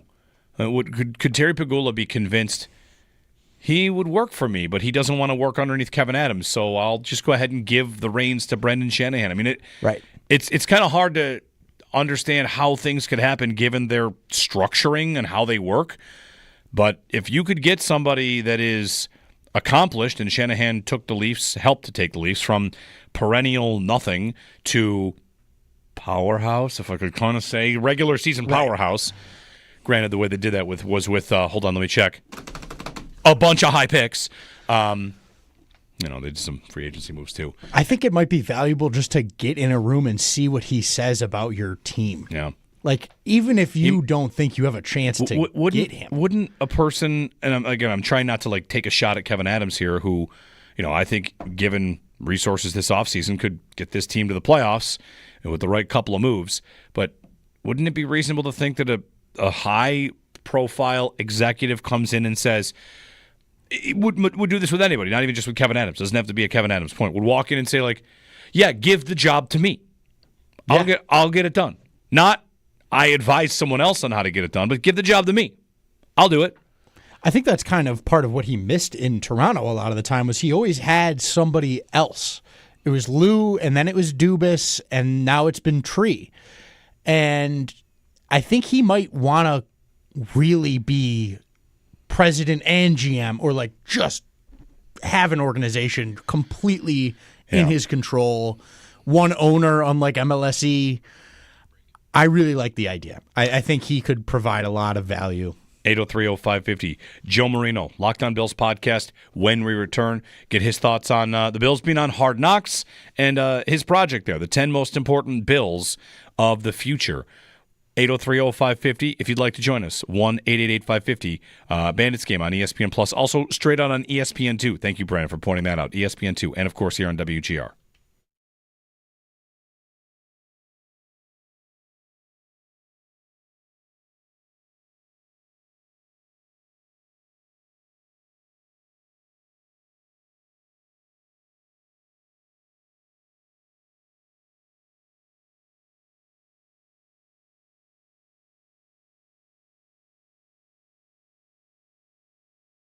The thing I thought we'd start with on a Friday, like a fun Friday show, and a good conversation with a bunch of answers. It kind of digs into Joe Marino's most important Bills. And we did this series together. We posted it at the Bills Squad account on his Locked On Bills channel. Joe and I do a show with Jerry Ostrowski twice a week. And we kind of ran through what the panel came out with for the 10 most important Bills. And with that, each of us had our own votes. Some people had, I had Cole Bishop a lot higher than anybody else. Some people didn't even include a player like Dalton Kincaid or whoever. It was just your own evaluation of who the most important Bill is for the Buffalo Bills this year, going forward. A lot of different ways to look at it. I'd like to do this year, though. One of the comments I got in response to that whole rundown was the list should say Josh Allen 10 times, which I think is not that wrong, right? Like Josh is, of course, number 1 and 2 through 10. If you want to do it that way, you could certainly say that of course Allen's the most important Bill. But for this year, who's number 2? Because this is where the answers really went a lot of different directions. And for a long time, like in Joe's history of doing this project, and he'll join us at 7:30, of the 10 most important Bills, one thing about when Diggs was here is that Diggs was pretty firmly planted in the 2 spot for a couple of years, 2 or 3. You had a really firm number 2 guy, a guy riding shotgun with Josh, and of course he departs. And then it's been a little bit more volatile on who has that spot. Last year, Dalton Kincaid was way up at the top on most important Bill. This year he dropped quite a bit in Joe's panel. But we don't have to do panel. We don't have to do, any sort of scoring system. You can just tell me who your number 2 is. Who is the second most important Bill this season?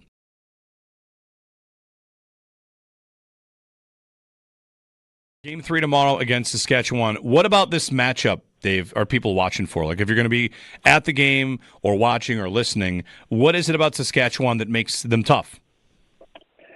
I think it's a very evenly matched series, and really what it's come down to, I think, is it's the team that has made the least amount of mistakes and missed the least amount of shots that has come out on top through these first 2 games. So I think you just got to watch, which team doesn't mess up as much. I think Buffalo really needs to come out of the box fast tomorrow, though. Both games so far this series, they've gotten down 2-0, 3-0, and have had to spend a good chunk of the first half playing from behind. And I think with this home crowd and with the nerves that come along with Game 3, if they get down 2-0, 3-0 tomorrow, the KeyBank Center crowd will be quieted pretty quickly. So I think they need to come out strong, make a statement, and get the fans into it to really, get this thing back on track.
The Florida Panthers take a 2-0 series lead over the Carolina Hurricanes.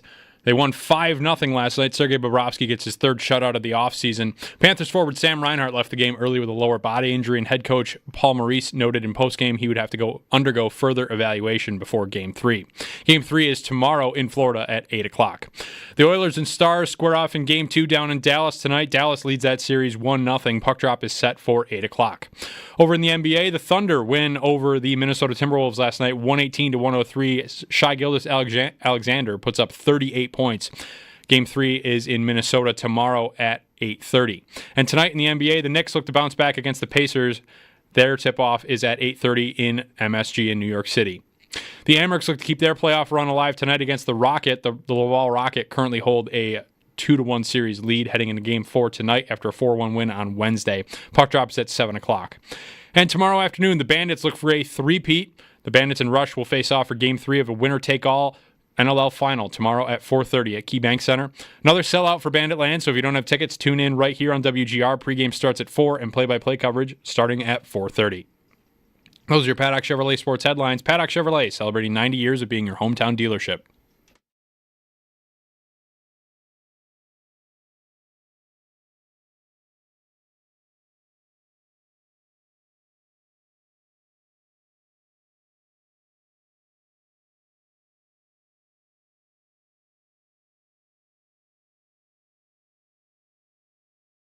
My favorite thing about Dion is Dion does Dion, and he does it really, really well. Said this before. If I'm going to go to a clinic, walk up there, and I'm going to teach 350 offensive line coaches, I will use Dion stuff, like his hand stuff. Dion does Dion, and Dion does not care. And it's awesome to see. He might be one of my favorite players of all time in the NFL.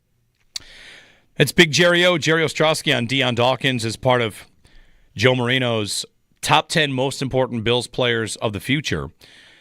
Good morning, Jeremy and Joe. Sneaky Joe. He's on vacation this week. Joe Marino joining us on the Western Hotline. We talked to Joe on Wednesdays. We moved it to Friday. Mr. Marino, good morning, sir. Hey, good morning, Jeremy. Glad you get to speak to a Joe this morning. I know. Check the box. I have to. I have to make sure that I do. I have to make sure. Good to have you on. Good to chat again. So I was using a little bit of what we talked about and what you've done this week, your annual top 10 most important players to the Bills. It ran this week. You have your panel of lots of different Bills analysts. And, the good question, number one is easy, right? Everybody knows number one. We have to talk about number one. It's Josh Allen. But after that, you kind of get to see how the most highly thought of players from an impact perspective, who they are, and it's also about like stock moving up and down. What Bills fans think of these players. So, what did you see this year when you put it all together? When you asked the panel, who are the risers, who are the fallers into the top 10 and out of the top 10? Yeah, I think that's definitely an interesting part, is to look at who rose and who fell. And I think the story really comes down to the guys that fell, where you saw Dalton Kincaid went from number 2 at this time last year to number 8. You saw Ed Oliver fall from 3 to 10.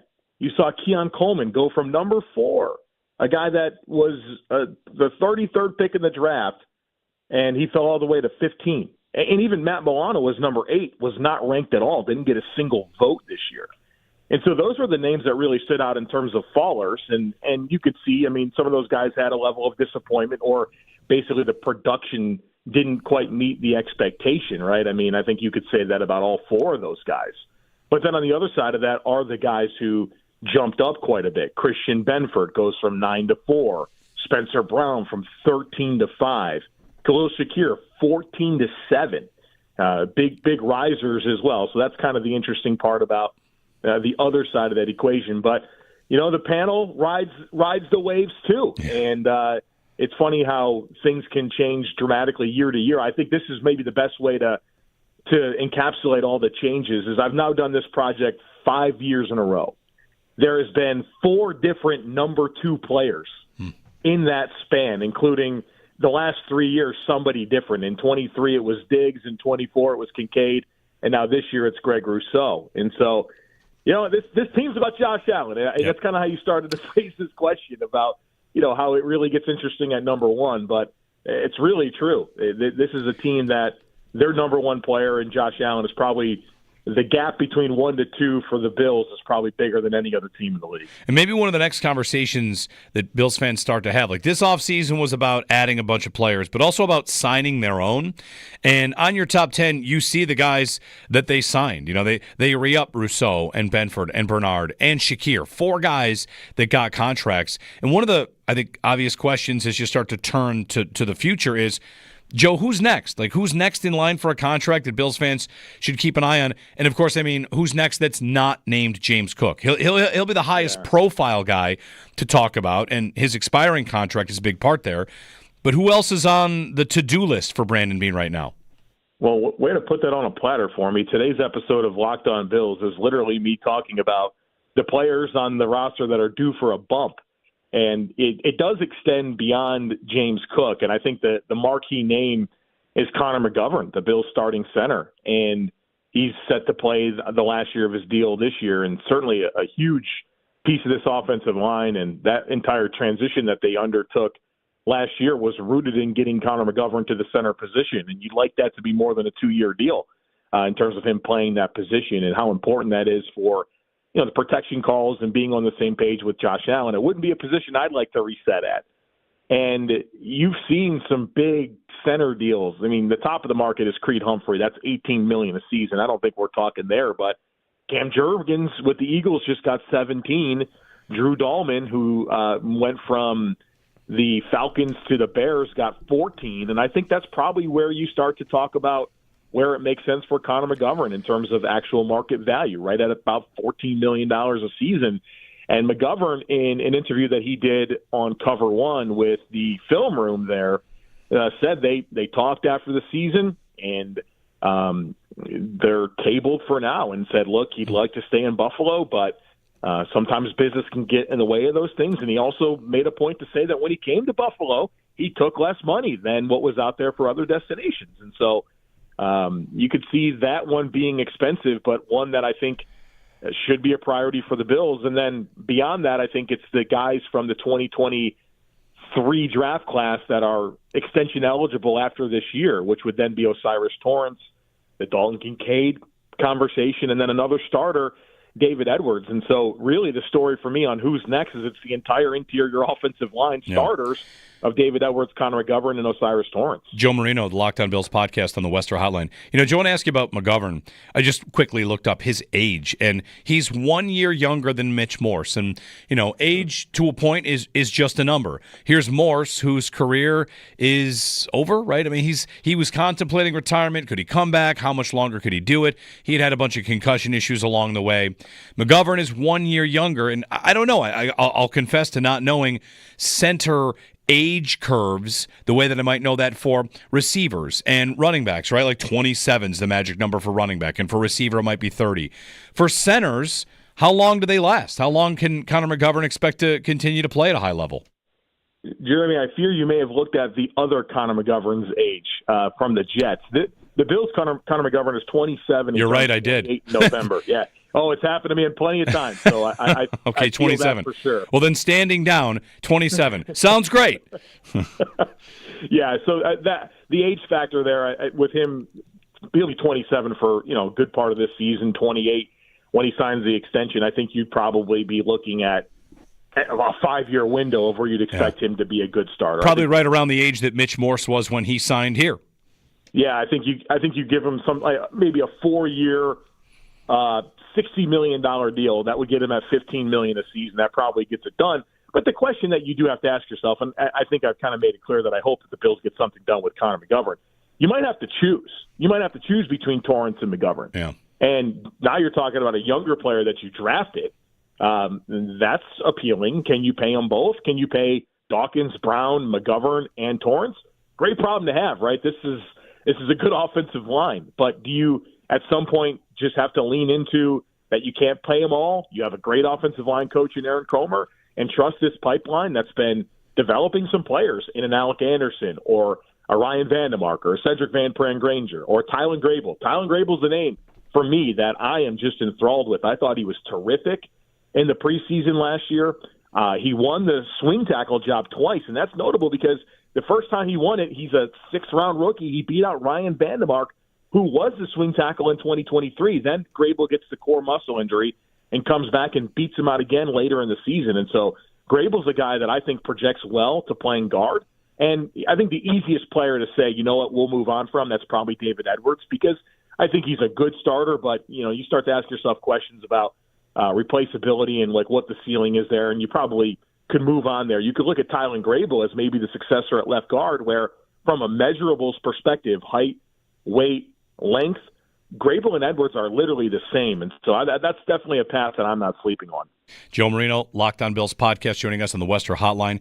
The Bills getting set for a round of OTAs next week. And, we'll keep an eye on them in OTAs and mandatory minicamp. But once we get off the training camp, Joe, Hard Knocks has chosen the Bills. It's the first time they were ever unable to opt out. So maybe Hard Knocks has wanted Josh Allen and the Bills and St. John Fisher for many years. This is the first time they'll get a chance to get him. And I'm excited. I don't think there's distraction issues here. I mean, you'll get people that worry about this, but I'm not one of them. And are you? No, I'm not. I don't think the Bills are going to do a thing different. They're going to practice and have meetings like they always have, and we're just going to get some really cool access to see stuff behind the scenes. I don't know that the results of this season will be impacted whatsoever by the Bills being on Hard Knocks. The team has control. They are able to say yes and no to certain things that will be seen and not seen, and I think that's an important layer of anyone that's nervous that the secrets are going to be exposed for how the Bills are going to win the division this year. And I think where maybe I would have the most concern is not necessarily anything like that. It's, there are candid moments. There is phrasing. People can take things certain ways. And, Jeremy, we'll probably have to spend some time after every episode that comes out clarifying, digging into, why'd they say that? Why did somebody look this way? It's going to be maybe those conversations that become a little bit aggravating. But at the end of the day, Josh Allen's going to throw the ball like he normally does, and Deion Dawkins is going to block like he normally does, and the Bills their fate will be unaffected by the presence of Hard Knocks, but we will get a lot of cool behind-the-scenes stuff. Yeah, very excited. Joe Marino of the Locked On Bills podcast. Finally, Joe, before we go, going through some Bills/league news, the other big news is the Protector of the Year from Deion Dawkins. He and Andrew Whitworth kind of spearhead this, and they get it over the line. And next year, when we're in season, we can be debating whether or not player X, player Y is worthy of Protector of the Year award. Yeah, offensive line debates. Let's go. I'm excited for it.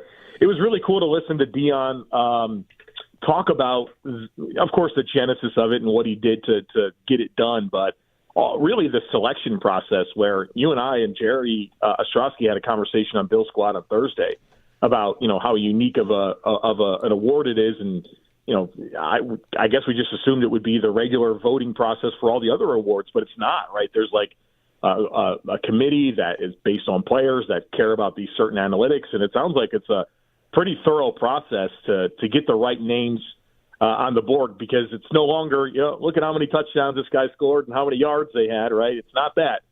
So I'm excited that there's some unique criteria and a panel that's going to select this. Joe Marino, Locked On Bills podcast. Joe, thanks for the time. Enjoy the holiday weekend. We'll talk soon. Of course. Thanks, Jeremy. You can find Joe Marino at the Locked On Bills podcast, where you get your podcasts. He and I and Jerry O do that show, Bills Squad, part of the Locked On Bills podcast as well. Check it out where you get your podcasts, and on YouTube. Like and subscribe there.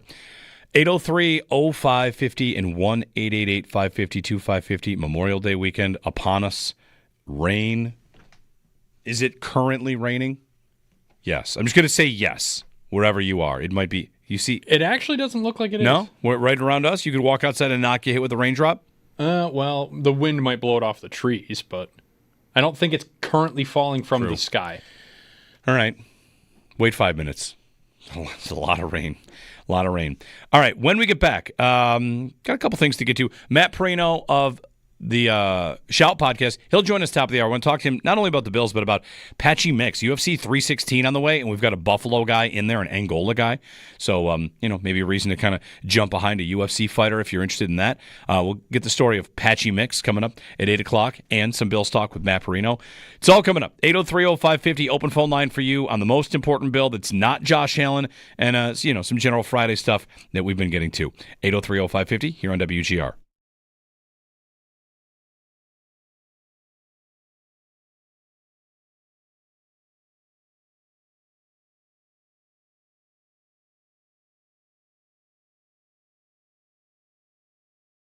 Jeremy White here for Russell's Tree and Shrub Farm. Hey, at least the rain.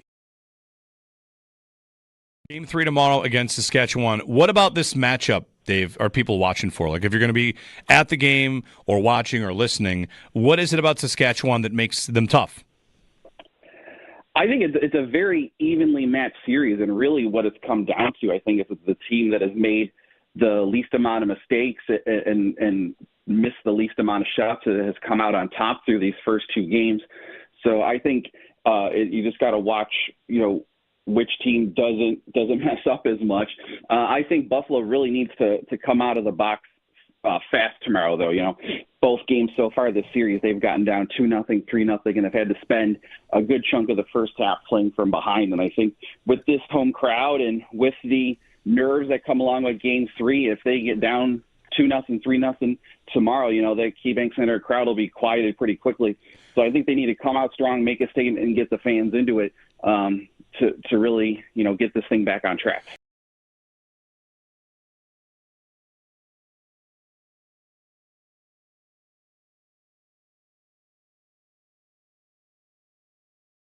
I was using a little bit of what we talked about and what you've done this week, your annual top 10 most important players to the Bills. It ran this week. You have your panel of lots of different Bills analysts. And, the good question, number one is easy, right? Everybody knows number one. We have to talk about number one. It's Josh Allen.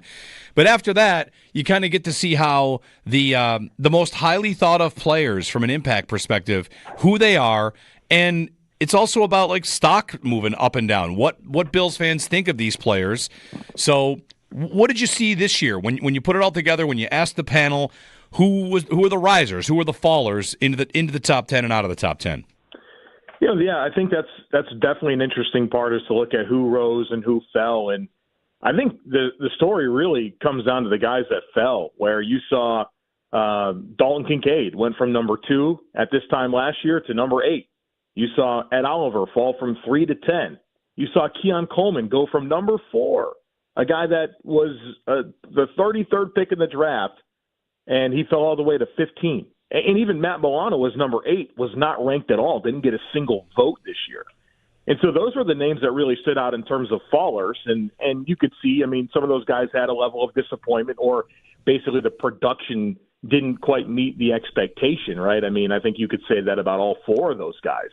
But then on the other side of that are the guys who jumped up quite a bit. Christian Benford goes from 9 to 4. Spencer Brown from 13 to 5. Khalil Shakir, 14 to 7. Big risers as well. So that's kind of the interesting part about the other side of that equation. But, the panel rides the waves too. And it's funny how things can change dramatically year to year. I think this is maybe the best way to encapsulate all the changes. Is I've now done this project 5 years in a row. There has been 4 different number 2 players in that span, including the last 3 years, somebody different. In 23, it was Diggs. In 24, it was Kincaid. And now this year, it's Greg Rousseau.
back to 13. Joel Damon on the tee. Come on, here it Let's see if goes. this comes back. Where are you, ball? Here we go. Might have a shot here. Can it get in the hole? Yes! Joel Damon with an ace here at 13. Joel Damon at the Schwab Challenge with an ace. That's at the Colonial Country Club in Fort Worth, Texas. A thought occurs to me right now as it rains here. You know how... Good morning, Jeremy and Joe. Joe's on vacation. Owen's here. Josh is here. You guys, you know how when the NCAA tournament happens, there are these studies that indicate, like, hey, $2 billion of business has been lost by people watching the games? How about a similar study, but how many holes in one has this nor'easter cost Americans? Ooh. 5,000 holes. Golf can't be played. Somebody would have had a hole in one today. Somebody. 5,000 might be a bit aggressive. Not in just Buffalo. It's a big storm. That's true. Go take a look at the radar map. The entire eastern Northeast can't golf. Look at all the holes in one that have not been hit. Similar to your... I might have had one. Similar to your point about the money, though. Like, imagine how much money all these golf courses are making. Well, that's true, too. Is that impacting the economy at all? You know what? People are asking. People are asking. The hole-in-one point's a good one, though, because, like, how many hole-in-ones happen per day in America? I was as close as I've ever been to witnessing one the other day. Yeah. When we saw you on, was that Sunday? Yeah. At Delaware? We came in and the starter was like, you just missed a hole in one on 9. Really? Just as you guys walked by, they just had left the tee, and then we watched you almost hit a hole in one on 8. It looked close. It was close. It was like 3 feet. Wow. That's pretty close. How close do you have to be to say you almost had one? Close. Ooh. Because what if you roll past it 6 feet, but you miss by an inch to the right? I've done that before. It's hard to see from distance, but well, it was a shorter par 3, and me and my buddies, like, I hit it, and I was like, oh, that's like well enough. And I saw it land, and then he's watching. He's like, whoa, wait a minute, and I like turn and look, and it's like 2 inches away from the hole, but it rolled past the hole. Yeah. So I'm like, is that? Do we close care enough? more about path or finish for? That's a good question. Close to. Yeah, because if you finish 3 feet short. You never even got there. Right, it was never How had a close chance. were you? Whereas if you roll 6 feet past and you just missed it. But anyway, the weather stinks. Hopefully it's going to get nice soon. Matt Perino joins me after the break. We're going to talk about a little bit of Bills and also some UFC. UFC 316 will feature the debut of Patchy Mix, a Angola fighter who has been in this area on some of these lower circuits and has signed with UFC. He's getting a look at UFC 316, so wanted to kind of get his story. You know, Matt's, of course, covering the Bills, but has spent time covering the UFC and is pretty much who we go to say, like, hey, what's going on in the fight game? So Matt Perino on the other side. We'll chat some Bills and some Patchy Mix coming up here on WGR. Brendan Shanahan out with the Leafs. Should I not bring up his name as an idea? And let me tell you why I don't want to do it. Whenever we mention somebody, the idea lasts 24 hours and that person is gone. Did we talk about Michael Pekka yesterday? Pekka has accepted a job. He's going to be an assistant with the Blackhawks, so he's not going to join the Sabres staff or front office. So we mention a name like, hey, what about the Sabres grab so-and-so? And then by 4:15 today, actually he's jumping on somewhere else. Shanahan will just join the Red Wings front office later today if we suggest he should join the Sabres. I think the Islanders reached out to the Leafs and said, hey, can we talk to him? So. Okay. Well, have the Sabres? Isn't Brendan Shanahan a great idea? Isn't anybody like this a great idea? I think he is. You know, like we say, it's hard to bring these ideas up without feeling like it's a pipe dream. Well, but one thing I wonder is, like, if the Sabres were to reach out and get in a room, could anybody kind of stage a coup? Could Terry Pegula be convinced he would work for me, but he doesn't want to work underneath Kevin Adams, so I'll just go ahead and give the reins to Brendan Shanahan? I mean, it's kind of hard to understand how things could happen given their structuring and how they work. But if you could get somebody that is accomplished, and Shanahan helped to take the Leafs from perennial nothing to powerhouse, if I could kind of say, regular season powerhouse. Granted, the way they did that was with hold on, let me check, a bunch of high picks. They did some free agency moves too. I think it might be valuable just to get in a room and see what he says about your team. Yeah.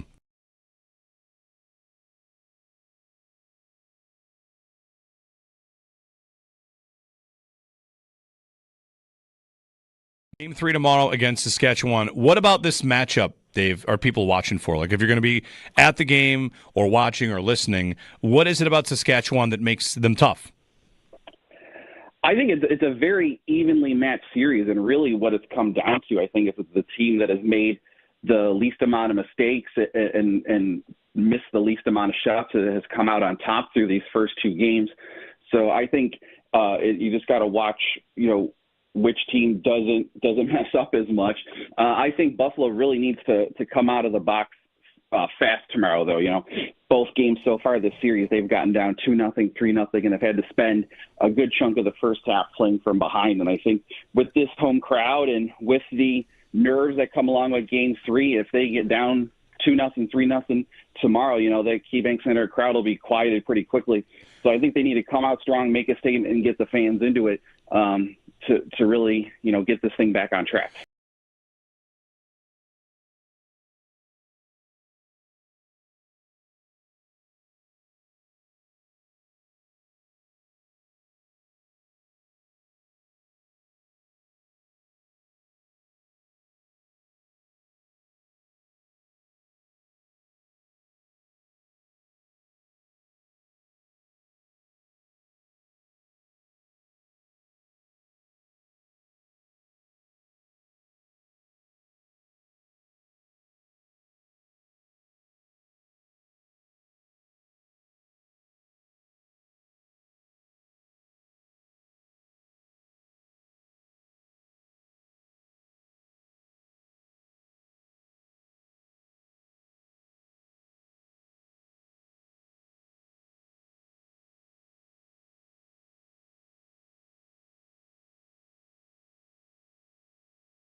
Good morning. The Florida Panthers win once again against the Carolina Hurricanes. 5-0 this time, shutting out the Hurricanes in Game 2, taking a 2-0 series lead. Sam Bennett scores twice for the Panthers, while Sergei Bobrovsky earns his third shutout of the offseason, stopping all 17 shots faced.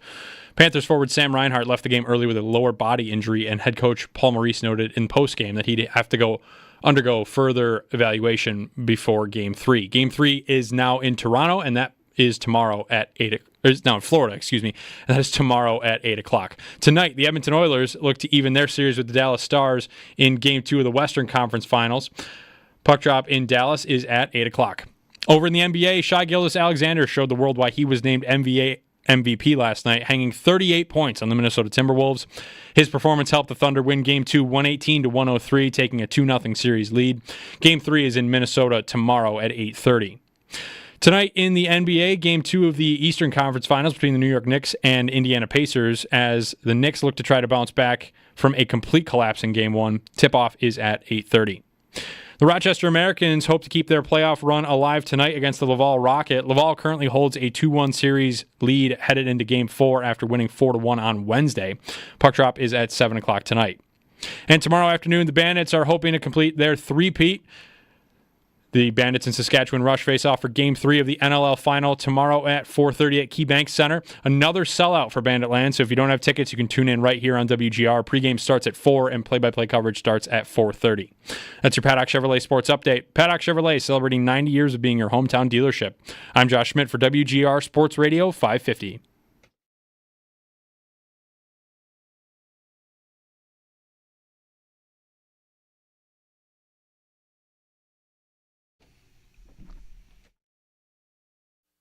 I'm already a multi-time world champion. I'm 20-1 with 16 finishes. I got more finishes and a better record than every single guy ranked right now. I'm already a multi-time world champion. That's beaten the who's who, very good names in MMA. I plan to win this fight, and I expect to be at the top of the division. Whether it's a title fight next, I don't know, but I don't mind what it is, as long as it's a step up. I plan to be successful against Mario Bautista and then move forward, hopefully the top 5, top 3. I don't fear any man, so any of them are fine. That's Patchy Mix. Going to talk a little fighting here and get some bills in as well. Our buddy Matt Perino joining us on the Wester Hotline. Mr. Perino, always a pleasure to chat with you. You're the one I can reach out to and say, like, hey, let's talk Bills, but also Buffalo's got a fighter on the UFC scene, and, you're the guy to talk to on that. Well, I appreciate you having me on. It's an exciting time. I mean, if you think about it, this is the most legitimate title contender since Rashad Evans, and this has been years in the making. And, this isn't, to what he just said, is exactly right. This isn't like a fighter on the come-up getting his opportunity at the UFC and starting from the bottom. This is one of the top fighters at his weight class that's coming over from Bellator, multiple-time champion over there, has fought the who's who of guys over there, has beaten some UFC guys over there. I mean, Sergio Pettis, he submitted him in the second round.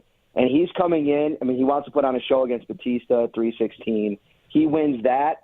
I don't know. It's tough because in the same card, Merab Dvalishvili is fighting Sean O'Malley in a rematch at the top. Whoever wins that, if it ends up being O'Malley, sure, you could probably do Mix off of a really impressive performance. But there's Corey Sandhagen, there's Peter Yan out there who are probably in the mix maybe too. So maybe Mix, if he wins this one in impressive fashion, fights one of those two guys in like a title eliminator type of bout. But the sky's the limit. I mean, this has been years in the making. I remember Don Lilly, he coaches wrestling over at Sweet Home. When I was at the Tonawanda News back in 2012 and 2013, MMA was still, professional MMA wasn't legal in New York State yet. And so one of the biggest amateur outfits in New York State was Victory MMA based in North Tonawanda. So I met Eric Herbert, who was kind of like the OG fighter back in the day before it became legal. Don Lilly was promoting shows there. And this was long before Patchy kind of came along. But I got to kind of meet a lot of those fighters. And when I was at the UFC, Don texted me and said, hey, man, I got this kid who is about to just take the world by storm. He wanted him to try out for the Ultimate Fighter way back in the day. However, it ended up happening. He didn't end up getting on the show. and he went the opposite route, which was like all of these secondary shows, working his way up.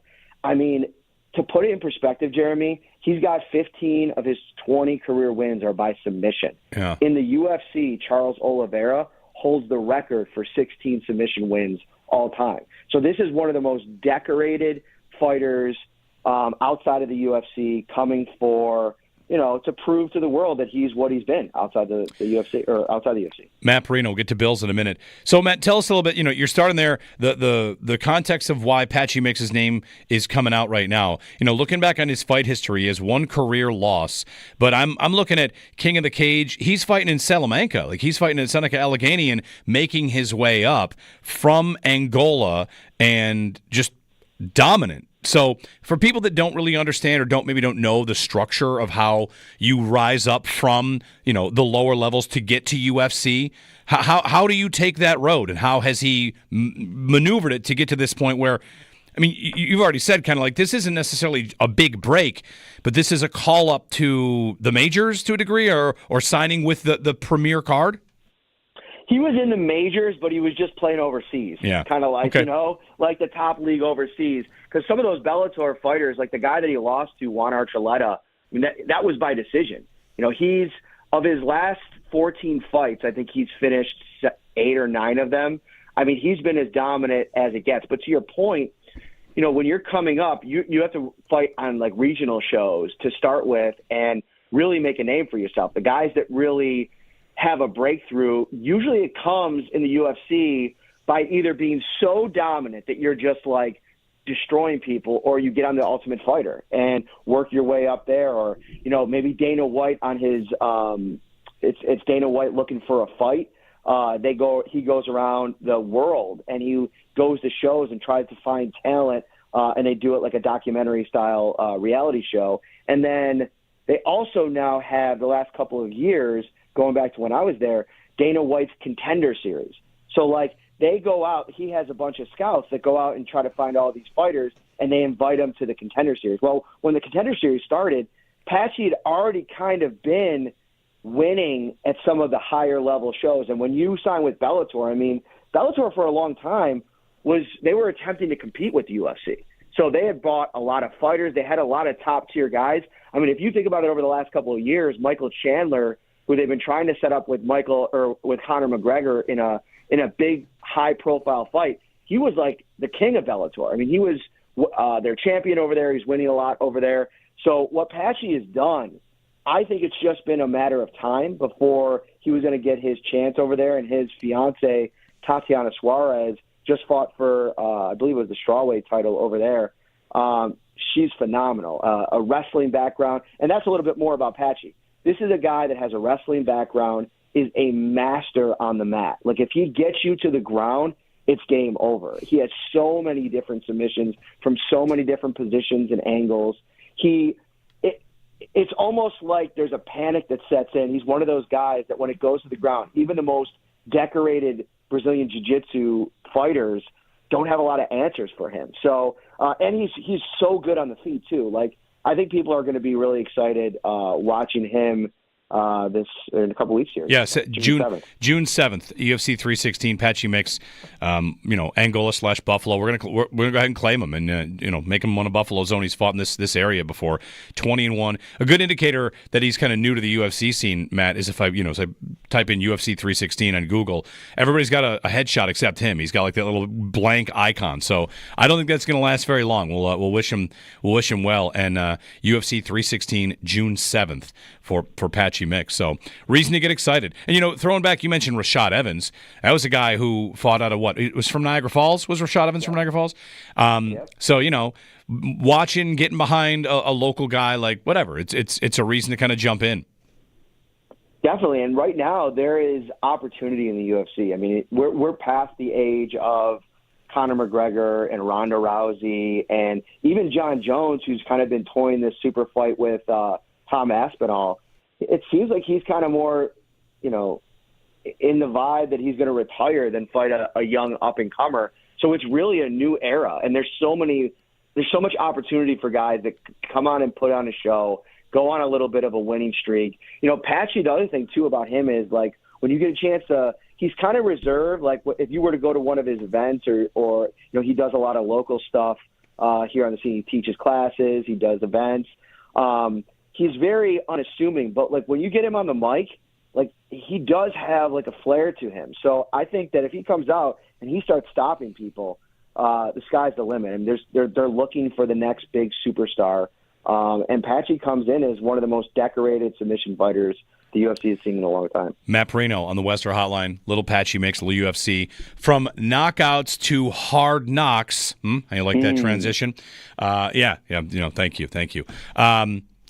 Training camp, we're a couple months away. We'll get to OTAs next week, Matt. We've talked a couple times throughout the offseason, but here we are. I think we can kind of call it complete.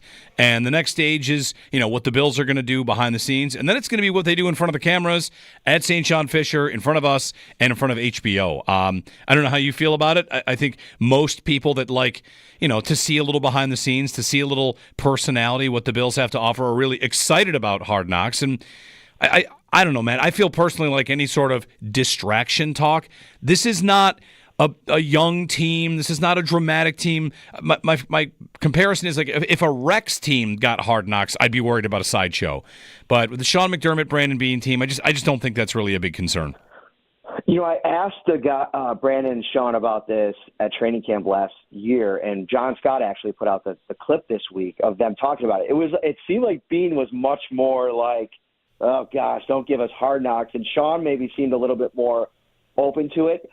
I agree with what most people have said is like there's a lot of control over what's actually going to get out, and they do a lot of behind the scenes stuff already. So I think that there was like a level of familiarity with it. But I think what the cool thing is going to be is to kind of figure out. We know the big characters, right? Keon Coleman, Dion Dawkins. We know all those guys. I'm interested to kind of see who's going to come out of this show as like a household name on the other side. And to me, Tre'Davious White in a lot of ways in NFL circles has kind of been forgotten about a lot, right? Like he went to the Rams, he went to Baltimore, he had the 2 injuries. We're very far removed from Trey White running on the field when the playbook sheets start blowing across and faking like he's reading it. Like he is a character. I think on that show, they can lean into people like that. There's going to be a lot of really cool stories. Plus, it's like that could be a storyline that they're going to track. I mean, the one last gasp for Tre'Davious White to earn a role on this roster. I think it'll be a lot less distracting than even the Bills think that it will be. But listen, that's another layer to this thing. There's such a planning process that goes into place, like going on the road to training camp. Like it's not in your facility. So you have all those moving parts. Then now you have to add the extra layer of, okay, we're going to have a filming crew in here from start to finish at Fisher, couple preseason games. It's an extra layer, but I also think this comes in a season when I think the schedule makers were kind to them. So I think if they can kind of get past this early part of it, barring injury, they can get into the season and put that part of it behind them and focus on the season. Have a prediction for what the storyline of camp will be? Now, not necessarily like the Hard Knocks version of it. They'll track. I think Tre'Davious White is a great answer, by the way. Like we're trying to figure out who they might make storylines of. Trey White is very interesting, so I like that answer. But not with regard to Hard Knocks. What do you think the story of camp is once we get there? That's a great question. I think to me, it could be either Dalton Kincaid or Keon Coleman, and I think one of them can take the pressure off the other, depending on how they perform.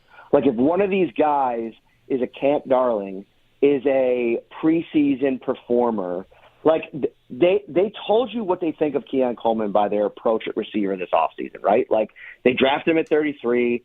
They're expecting him to be a bona fide starter, somebody that they can rely upon. The guy that we saw in that Seattle game and that stretch of games for about 3 weeks is what they're hoping to see over the course of a 17-game schedule.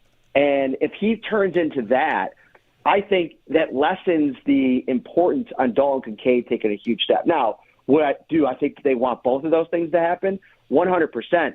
But if both of them struggle in the summer leading into the preseason, and, again, you can get to week 1 and you could have so-so camps, and then you get to week one, and Keon Coleman goes for 120 and 2 touchdowns, and it's in the rear view. But in terms of the summer and what we're talking about out there every single day, all eyes are going to be on those two guys. Yeah. The offense with those two, looking for something from them. Then you've got your newcomers in Elijah Moore and Josh Palmer. See how that plays out. And, of course, the new look to the front four, the defense that got its overhaul. The other thing about it that's interesting to me, Matt, is last year I felt like the Bills really leaned into people wonder if we can do this, the leadership void. They said goodbye to so many captains, not just Diggs, but Mitch Morse and Gabe Davis and Hayden Poyer. It was a big-time turnover year. And this year they're going to go to camp, and they are favored in every game they play. It's not exactly people saying the window's closing. They enter the season favorites in every game they play. So, it'll be an interesting line for them to walk to keep that relative looseness while right back in the spot of favorites, right near the top again. Well, you did them a favor in a lot of ways because they're going to be playing that clip from a couple weeks ago all summer long. And I think that they, as an organization, one thing we've learned over the years is they really thrive when they're doubted. Like any kind of doubt, right? Like that's something that will play in meeting rooms, like that wide receiver group. Like whether or not that's the point you were trying to make, they take it as we're not good enough, right? We don't have enough around Josh Allen. We haven't created enough around Josh Allen. What are you going to do about it? And so I think that's a big piece of it. When you look at the long-term season outlook, right? I was listening to a clip. Chris Berman was on Part of My Take, and he was talking about this season, and he mentioned something that I had not thought about. But this is the first year in a long time, maybe ever. I don't know if there's been another team that could do this, where the Chiefs could go to the Super Bowl for 4 consecutive seasons. That's a record that the Bills have held forever. And one of the things he talked about was maybe this is the year where the Bills can avoid the Chiefs. And I would play that as well. Is that the approach? Man, I just hope that we don't see them in the playoffs. Or is the approach, no, we're going to run through that team? And what would it feel like? We've talked about this in the past on our podcast. It's what would a Super Bowl run look like if you don't have to end up going through the Chiefs? I think most fans would say, oh, who cares? Right. I just want to win a Super Bowl. But that has been the one obstacle you have not been able to leap past. And I think that this season, I know Rashee Rice is coming back, but he's coming back off of a serious injury. That offensive line does not look good. Chris Jones is a year older. I think this is the most beatable version of the Chiefs, and you have the Bills a year removed from ripping off a bunch of Band-Aids and now having their roster in a place, defensively especially, where there's so many options for improvement. And I think that a lot of things are lining up for them. And it's going to be – to this season, to me, I get excited for every training camp and season. I love what I do. But I really think the energy around this group in particular, the way they've rebuilt the roster, I'm as high on this year's version of the Bills as any year that I've covered them. One of my favorite questions to ask, Matt, is if I told you the Bills were going to be in the AFC Championship game and they're going to host it, and you get to pick the Chiefs or anyone else, who would you pick? I would pick the Chiefs based on what I just said. Because you think they're going to be they're going to be gettable, basically. Yes. Yeah. And I think that Cincinnati's not going to be the 2024 Bengals this year. You can't bank on that happening. I think that they'll find a way, whether it's figuring things out with Trey Hendrickson, finding some answers on defense. That offense is just so explosive. And I think Baltimore is probably going to be better. I think that they found some pieces in the draft that are interesting, and they've obviously have their identity unless Derrick Henry is ready to finally take his eventual step back. I still go with the Chiefs, especially at home. I know they lost a couple years at home, but there were some injuries that season on defense. There's so many factors that go into it at the end of the year, but I want to see the Bills Chiefs every playoffs. And I will think back to the days when I only looked at this as a fan, and I think that version of me watching football, I would have wanted the Chiefs too. Yeah. I think the reward of beating them would feel incredible. The thing I don't want to confront is another offseason talking about losing the risk versus reward. Matt, thanks very much for the time, and have a great holiday weekend, buddy. Always a pleasure to chat. You too. Make sure you get a couple umbrellas in your car. I know. A lot of baseball getting rained out this weekend. It's tough, you know. I know you haven't hit the golf course as much as you'd like, but Memorial Day weekend, we got a baseball tournament, and we are looking at this weekend forecast, and I'm like, oh my gosh, not brutal. too good. I've just entered the jumps in as the occasional coach role in T-ball, so I'm not an official coach yet, but all right. I've started. We'll have some side conversations. Yeah, I've started once they start coming up through the ranks. Yeah, started to gateway into that. Thanks, buddy. Later, guys. Matt Perino of the Shout Podcast. You can, of course, and should subscribe to that and listen and follow. He and Ryan Talbot do great work, and follow him all over the place. And for the fight game stuff, too. That Patchy mix. That's why I wanted to get Matt on to chat about it. So, Matt Perino, Syracuse.com, host of the Shout Podcast. All right, when we get back, his comment on Keon Coleman. I want to bring something up that we haven't yet. And with Coleman, can he take a step? There's the breakdown. Matt Harmon, reception perception, who I consider really good, impartial evaluator of receivers. There's some good, there's some bad. We'll talk about exactly what Coleman can do and what we should maybe not expect him to do. Got some stuff on that for you coming up. 803-0550 and 1-888-550-2550 here on WGR.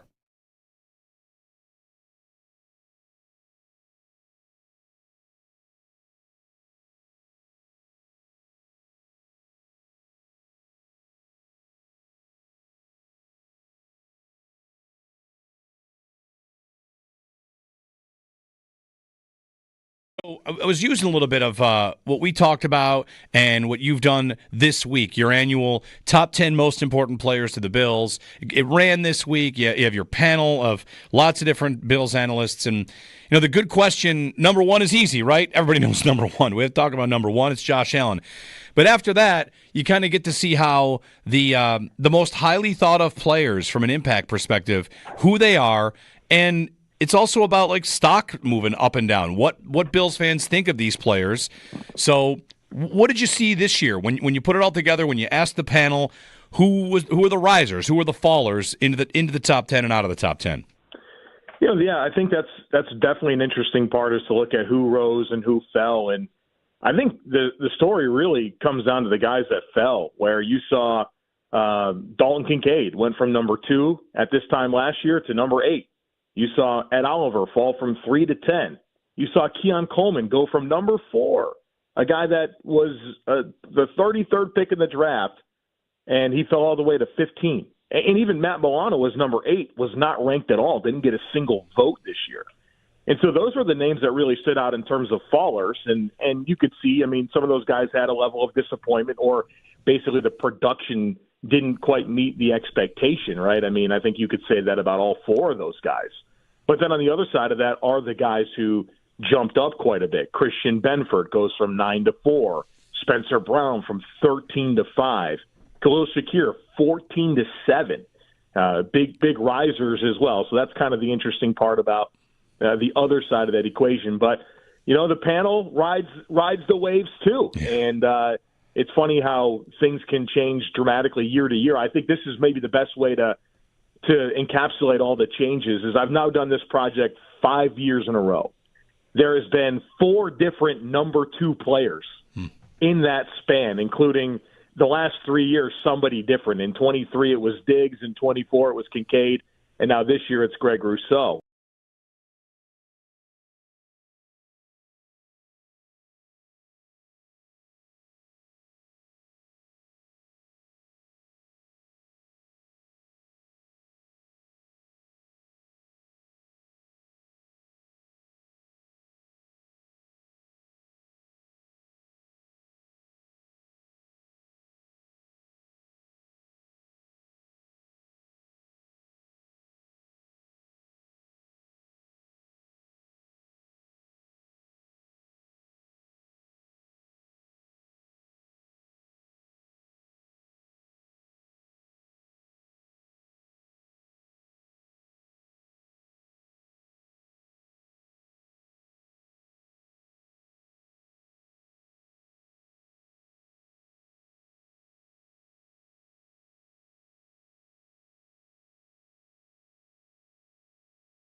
What do you think the story of camp is once we get there?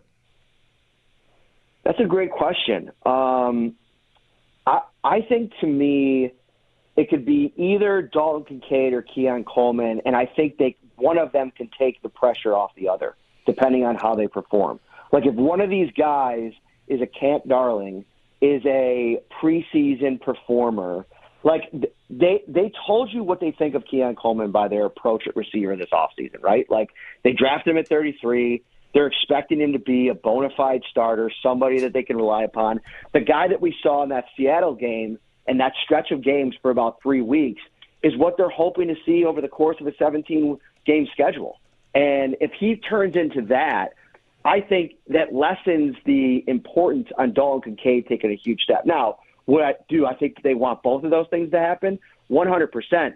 But if both of them struggle in the summer, leading into the preseason, and, again, you can get to week one and you could have, so-so camps, and then you get to week one and Keon Coleman goes for 120 and 2 touchdowns, and it's in the rear view. But in terms of the summer and what we're talking about out there every single day, all eyes are going to be on those two guys.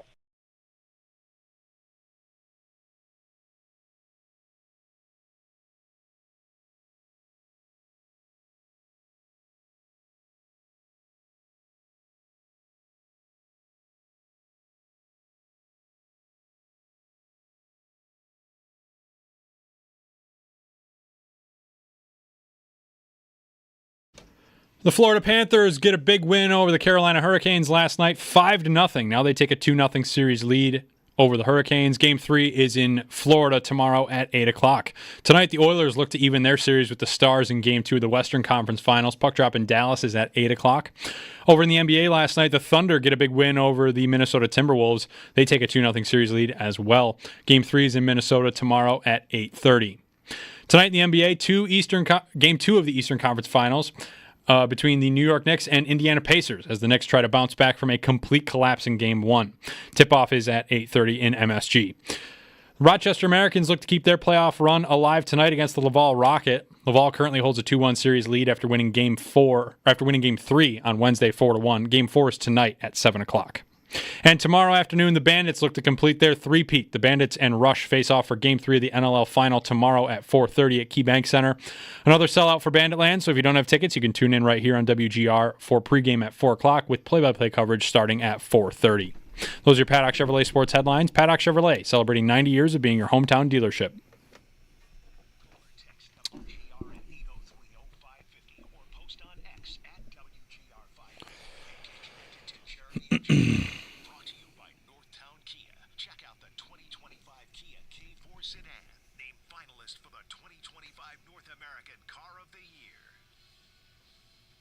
They told you what they think of Keon Coleman by their approach at receiver this offseason. They drafted him at 33. They're expecting him to be a bona fide starter, somebody that they can rely upon.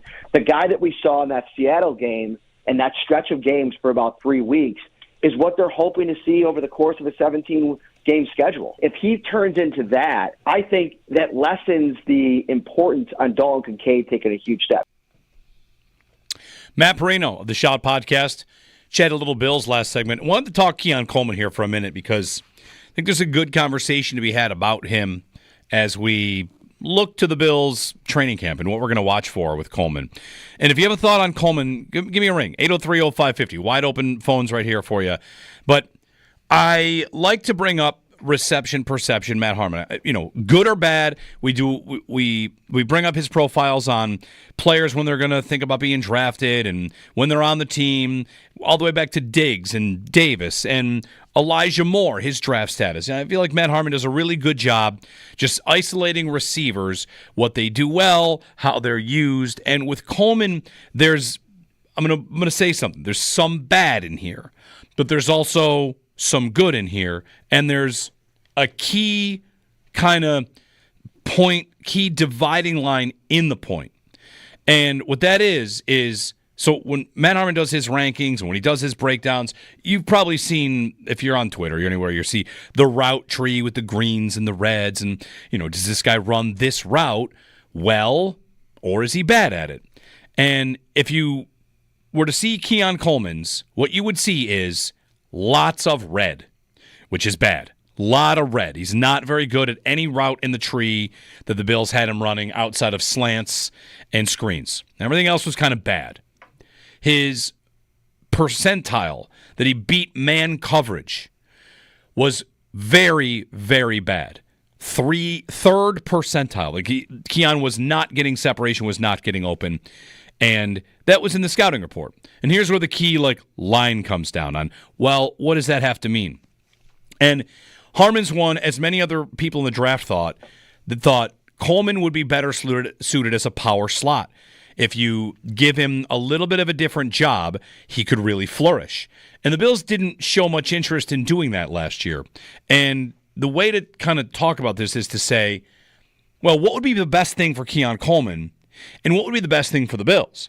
If the Bills, this kind of can get to Brandon Beane and about it's not fantasy football. We're not trying to get production or try to win games. No one would dispute, you want to win games. You want to have a good offense. And if you were just trying to give Keon Coleman the best opportunity he could get, it might be in a power slot kind of role. But if you're trying to build an offense that gives you a lot of things, well, Kincaid and Shakir are going to operate in the slot, and Elijah Moore might operate there in the middle of the field. He can go outside as well. So Coleman, as a ex-receiver, there are a lot of things he will never do well. But there are some things he can do exceedingly well. And one part of that, for me, is when the play breaks down. I don't need him to be the go ball guy. The Bills treated him like their deep go ball guy a little too much last year, and that's probably not his strength. He's not going to get separation on those.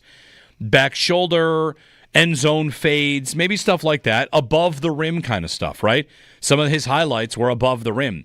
And I think back to training camp last year, highlights for Coleman in training camp, there were 1,000 highlights of him the spinning, jumping back of the end zone catch, whether it's in coverage or just alone. Coleman looks the part of an above-the-rim receiver. And I think if you have an expectation for him to be that kind of receiver, you won't necessarily come away disappointed. You don't have to be disappointed. He's probably never going to be the separator against man coverage that some other guys are. But again, can Joe Brady's offense work with that? And I think the answer to that is yes. He had some success, as Matt mentioned, that Seattle game. Before the injury, there's a couple broken plays. There's a couple of times he just beats a guy one-on-one. Tariq Woolen is the guy he beats in. Seattle makes the catch over top of him. So I just think with Coleman, the key is to keep your expectation on knowing what he does well and what he maybe doesn't do well. And while the Bills might have him in a position that doesn't get the most production out of him or doesn't get the best out of his skill set, the question is not that. It's, does it fit as part of their offense? And if they make that work, then, that's that. That'll be all right. But the numbers on Coleman from Matt Harmon, just to give you a comparison, Gabe Davis's percentile beating man coverage topped out at 24th. He was 7th. He was 24th. Gabe was never a guy that was getting open all that much against man coverage. And Coleman, well, let's just say he's got work to do to get to where Gabe was in that department. But that doesn't have to mean he is useless for you. It can, in fact, mean there are ways to use him better. And if they trust him a little more and he comes back and they like what they see, I think he can be a monster in the screen game. They love to run their screens, right? We know that. That's part of their offense. It's an extension of the run game to a degree. And Coleman after the catch, we're going to talk with Ian Hartitz coming up at 9 o'clock. He pointed out, he pulled up the stat, number 1 in yards after catch over expected in the NFL at receiver last year was Coleman. He made plays with the ball in his hands. So I think the Bills will give him a little bit more. The question I have is, do they kind of scheme stuff up for him the way they did Shakir last year? Because there's definitely some useful skills there. It's just a matter of understanding what he is and what he isn't and how that fits into their offense. So, the Harmon evaluation had a lot of oof, but in there is, but how do the Bills make it work for them? Mike got a cell phone on Keon. Hey, Mike, good morning. Hey, I understand everything you're saying. To me, with all of his faults, the things that he doesn't do well, you can't give up. Take him in the first round or the first pick of the second round. Yeah. This is a guy that, with all these things, that's what you see from a third-round pick, a fourth-round pick. He does this well. He does this well. Hopefully we can get him to do these other things well. This is a guy, we had opportunities last year to move up and get Thomas, to stay where we are and get Worthy. Guys that filled a hole in our lineup. What Keon Coleman does isn't much different than guys that we've gotten rid of. It just seems to me that he's got almost like he's a power play specialist in hockey. He's going to be in there on the goal line because he can go up and get balls and he can make a couple plays. But the screen game, Shakir does the screen game. We got Samuel on the screen game. We got all these other guys. So we're trying to fit a square peg into a round hole and make an offense that this guy can be effective in. When that's what you get from a third or fourth round pick. You don't waste a first round or a first pick of the second round pick on a guy that has all of these issues. We talked last year before the draft that we need a guy that separates. We need a guy that can go deep. We need a guy that can stretch the defense, open up the rest of the game for everybody else. Yes, our offense was great last year, but what people never say is how much better it could have been had we drafted a Thomas or a Worthy and not had to trade for Cooper and that type of thing. So to me, I just hated the pick when it was made. After a year, I think it's shown that it was not a good pick because I just don't see him being an impact wide receiver for what we spent to get him. Thanks, Mike. I mean, I think he can make an impact. Right. If your thought was in that spot, you get a future number one. I mean, the guys drafted around him, we'll see how it goes. Worthy, of course, was thought to be a role player, gadget guy. He got a lot of targets. Ladd McConkey went right after him. He had a big season. But Coleman was, the numbers were kind of there. He was putting them up until he got hurt, and it'll be a big second season for him. Yesterday, Judah Fortgang put together this 200 route chart about separation, how they did on separation and how they produced. And Coleman it's outbreaking routes. One of the worst in the NFL at separation. But on actual production, how did he do with it? He was pretty good. So I guess you could make the case that's sustainable. I mean, Coleman wasn't my favorite idea when they made that pick, but I certainly think it can work. And again, it's just about knowing what he can do. Right now, his best spot, his best usage might kind of be blocked off.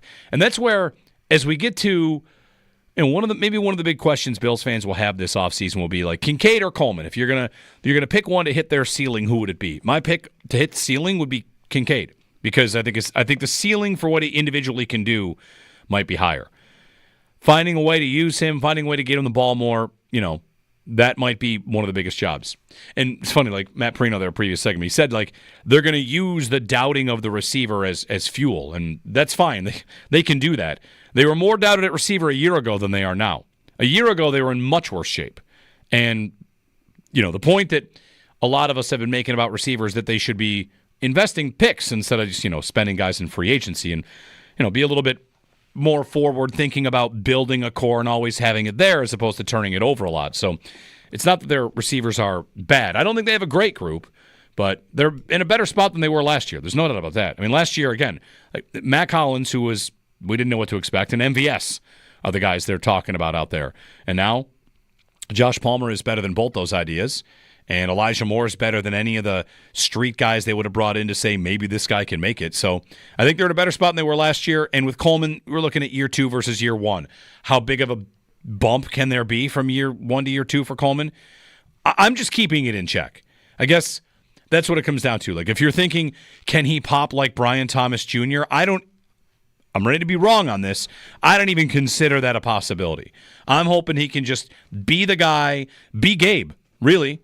If he were to be Gabe, I would consider that a success. That'd be good. Gabe was good. That goes to your point. Gabe was a 4th rounder. He's a 2nd rounder. I don't know how much I have to get hung up on that. I don't really have to care about that. Gabe was good. Gabe had his flaws. And when it came time, they didn't want to pay him $13 million a year. And if Coleman becomes the highest version of himself, I guess we could ask the question, would they pay him? Maybe, maybe not. It's a long way to get to that one. 803-0550. More of your phone calls on this. Jordan, if you can hang with us, we'll get to your call on the other side. Ian Hartitz was someone to talk about this Bills offense and whether or not Coleman can be a contributor. Coleman, polarizing is one way to say it. I'm kind of just I'm respecting those that think, and the Bills included here, that there's stuff he can bring without being a perfect prospect. I know there are lots of players that are like that. Shakir, to a degree, is this. Shakir's not some perfect receiver. They use him really well at exactly what he does really well. And if Coleman can kind of get that Shakir glow up where Joe Brady and the offense, like they really start to lock in how they use him effectively, then I think we're all pretty happy with that. So I'm not asking him to be a do-all, does-all, because I don't think that's in the cards. But I think the potential is there to get more out of him, and that'll be one of the things on Joe Brady's to-do list this year. 803-0550. More of your phone calls. Ian Hartitz, top of the hour, coming up here on WGR.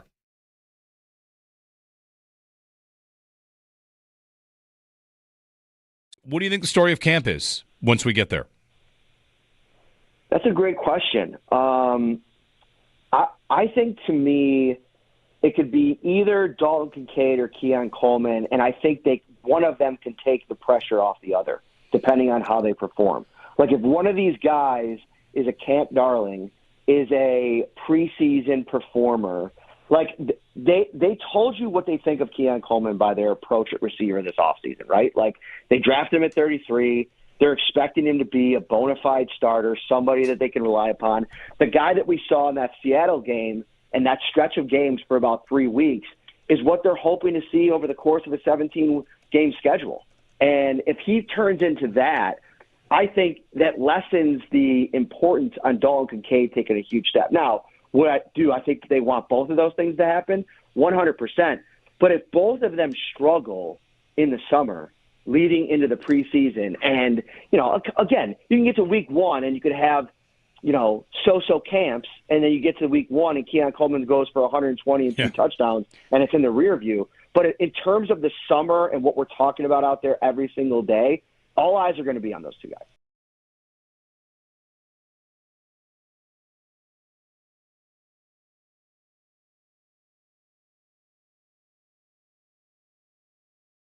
So I was using a little bit of what we talked about and what you've done this week, your annual top 10 most important players to the Bills. It ran this week. You have your panel of lots of different Bills analysts. And, the good question, number one is easy, right? Everybody knows number one. We have to talk about number one. It's Josh Allen. But after that, you kind of get to see how the most highly thought of players from an impact perspective, who they are, and it's also about like stock moving up and down. What Bills fans think of these players. So, what did you see this year when you put it all together? When you asked the panel, who are the risers, who are the fallers into the top 10 and out of the top 10? Yeah, I think that's definitely an interesting part, is to look at who rose and who fell. And I think the story really comes down to the guys that fell, where you saw Dalton Kincaid went from number 2 at this time last year to number 8. You saw Ed Oliver fall from 3 to 10. You saw Keon Coleman go from number 4, a guy that was the 33rd pick in the draft, and he fell all the way to 15. And even Matt Milano was number 8, was not ranked at all, didn't get a single vote this year. And so those were the names that really stood out in terms of fallers. And you could see, some of those guys had a level of disappointment, or basically the production didn't quite meet the expectation, right? I think you could say that about all 4 of those guys. But then on the other side of that are the guys who jumped up quite a bit. Christian Benford goes from 9 to 4. Spencer Brown from 13 to 5. Khalil Shakir, 14 to 7.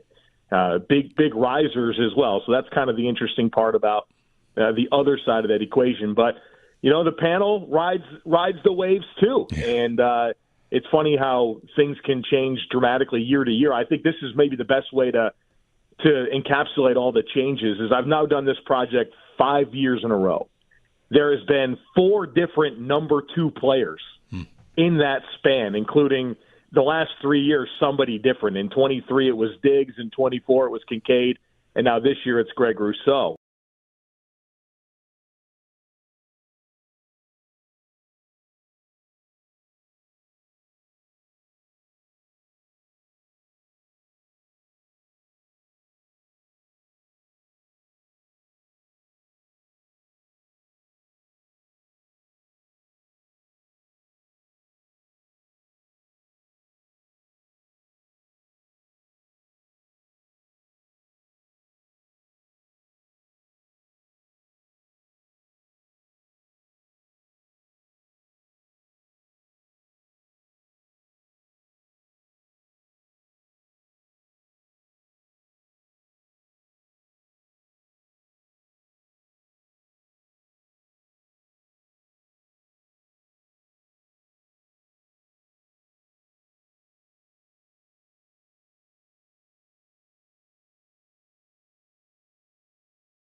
Boom. How many songs are there about rain? Who'll stop the rain? Blame it on the rain. What else? Purple Rain. Purple Rain. Top rain-based songs. I think I see like evidence of a sun existing. So I won't go any farther than that. Evidence of the sun still existing. I don't believe it. 803-0550. Jeremy and Joe. Joe's out on vacation. Owen's here. Josh is here. We'll get to Jordan in Fredonia. Hey, Jordan, good morning. Hey, Jeremy. Thoughts on Keon for you? So I'm one of those guys that's just always kind of trying to chase that 2020 offense that the Bills had. And to me, it was highlighted by four guys who could run the deep crosser like pretty well. I'm talking about like Beasley and Brown and Diggs and Davis. I'm surprised they're not using Keon more in that way. I go back to his combine results where he like really, really thrived.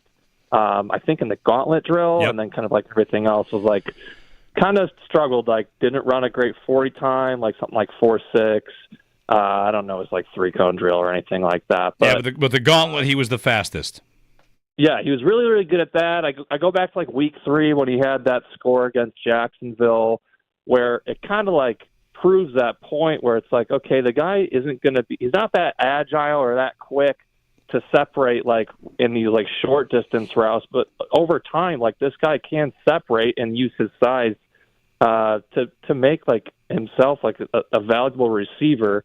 And you go back to the Seattle game too. I think to me that's his best game as a pro, and it was against like a fairly decent corner in Tariq Woolen. Like using his size, I mean, Josh was definitely looking for him that game. So like, I think Keon can be productive in this offense, but like, is he worthy of 120 targets a year, 100 catches, 1,200 yards, 12 touchdowns? Probably not. But can you get me 65 catches, 850 or so, maybe 6 or 7 touchdowns? Can you be a threat in the red zone? Like that's kind of like all I really want him to be, and I think that's what he's capable of. And that's kind of, thanks, Jordan. That's Gabe, right? Like Gabe never got to 1,000, but Gabe was a contributor. And I mean, before we all got mad at him for a couple of drops, we called him Big Play Gabe, Big Game Gabe. Yeah, I mean, that Seattle game, I'm watching every target, every catch in that game. He had 5 for 70 and a touchdown, and caught one over top of Woolen. And there's a couple other plays down the field. You know, you're mentioning that touchdown against Jacksonville. The phrase we started to use for those was runway routes, which was a little bit like Gabe too. That there's not quick separation, but given the opportunity to build up some speed, there's something there. And my memory of training camp last year was watching Coleman catch 2 kinds of plays. One, the touchdown, spinny, jumpy one, and the other was those deep digs. They're running one against Pittsburgh in the preseason to try and get him the ball. If you remember the preseason, he hadn't had many catches in the Pittsburgh game. In the preseason, they ran him for one, and that might have been the play Trubisky hurt his knee on. I don't know. I might be mixing preseasons here. But that's definitely, like, can you get the play to develop, get him running across the formation or whatever, across the field, and get a big play from him? There's something there. There's definitely something there. It's about, right, what can they get out of him and what can his ceiling be? You know, what you mentioned there to me was, like, that doesn't sound crazy. 800 yards, 60 targets. I don't know if that math does right, but whatever. He doesn't have to be their biggest volume guy. A good bet this year might be who'll have a bigger year, Coleman or Josh Palmer. They're both going to be on the outside, and one of them is, by career, better suited to play out there, and that's probably Palmer. 803-0550. But, of course, Keon has, like, a certain skill set. I'm eager to see what they do for it in year 2. Ian Harditz, on this very question, he had an interesting note on Coleman about yards after catch over expectation. So get to Ian Harditz coming up, top of the hour of Fantasy Life. He'll join us, and more of your phone calls as well. 803-0550 here on WGR.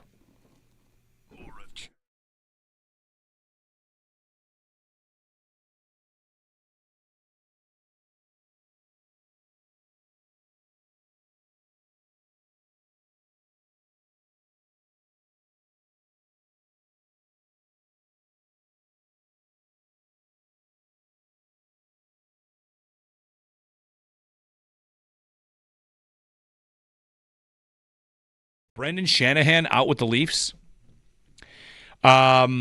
Should I not bring up his name as an idea? And let me tell you why I don't want to do it. Whenever we mention somebody, the idea lasts 24 hours and that person is gone. Did we talk about Michael Pekka yesterday? Pekka has accepted a job. He's going to be an assistant with the Blackhawks, so he's not going to join the Sabres staff or front office. So we mention a name like, hey, what about the Sabres grab so-and-so? And then by 4:15 today, actually he's jumping on somewhere else. Shanahan will just join the Red Wings front office later today if we suggest he should join the Sabres. I think the Islanders reached out to the Leafs and said, hey, can we talk to him? So. Okay. Well, the Sabres? Isn't Brendan Shanahan a great idea? Isn't anybody like this a great idea? I think he is. I like we say, it's hard to bring these ideas up without feeling like it's a pipe dream. Well, one thing I wonder is, like, if the Sabres were to reach out and get in a room, could anybody kind of stage a coup? Could Terry Pegula be convinced he would work for me, but he doesn't want to work underneath Kevin Adams, so I'll just go ahead and give the reins to Brendan Shanahan? I mean, it's kind of hard to understand how things could happen given their structuring and how they work. But if you could get somebody that is accomplished, and Shanahan helped to take the Leafs from perennial nothing to powerhouse, if I could kind of say, regular season powerhouse. Granted, the way they did that was with hold on, let me check, a bunch of high picks. They did some free agency moves too. I think it might be valuable just to get in a room and see what he says about your team. Yeah.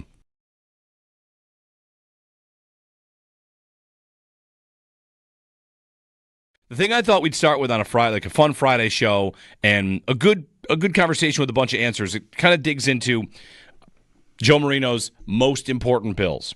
And we did this series together. We posted it at the Bills Squad account on his Locked On Bills channel. Joe and I do a show with Jerry Ostrowski twice a week. And we kind of ran through what the panel came out with for the 10 most important Bills. And with that, each of us had our own votes. Some people had, I had Cole Bishop a lot higher than anybody else. Some people didn't even include a player like Dalton Kincaid or whoever. It was just your own evaluation of who the most important Bill is for the Buffalo Bills this year, going forward. A lot of different ways to look at it. I'd like to do this year, though. One of the comments I got in response to that whole rundown was the list should say Josh Allen 10 times, which I think is not that wrong, right? Josh is, of course, number 1 and 2 through 10. If you want to do it that way, you could certainly say that of course, Allen's the most important Bill. But for this year, who's number 2? Because this is where the answers really went a lot of different directions. And for a long time, like in Joe's history of doing this project, and he'll join us at 7:30, of the 10 most important Bills, one thing about when Diggs was here is that Diggs was pretty firmly planted in the 2 spot for a couple of years, 2 or 3. You had a really firm number 2 guy, a guy riding shotgun with Josh, and of course he departs. And then it's been a little bit more volatile on who has that spot. Last year, Dalton Kincaid was way up at the top on most important Bill. This year he dropped quite a bit in Joe's panel. But we don't have to do panel. We don't have to do, any sort of scoring system. You can just tell me who your number 2 is. Who is the second most important Bill this season?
Good morning. Another dominant performance from the Florida Panthers last night, shutting out the Carolina Hurricanes 5-0. Florida now takes a 2-0 series lead. Sergei Bobrovsky gets his third shutout of the offseason, stopping all 17 shots faced.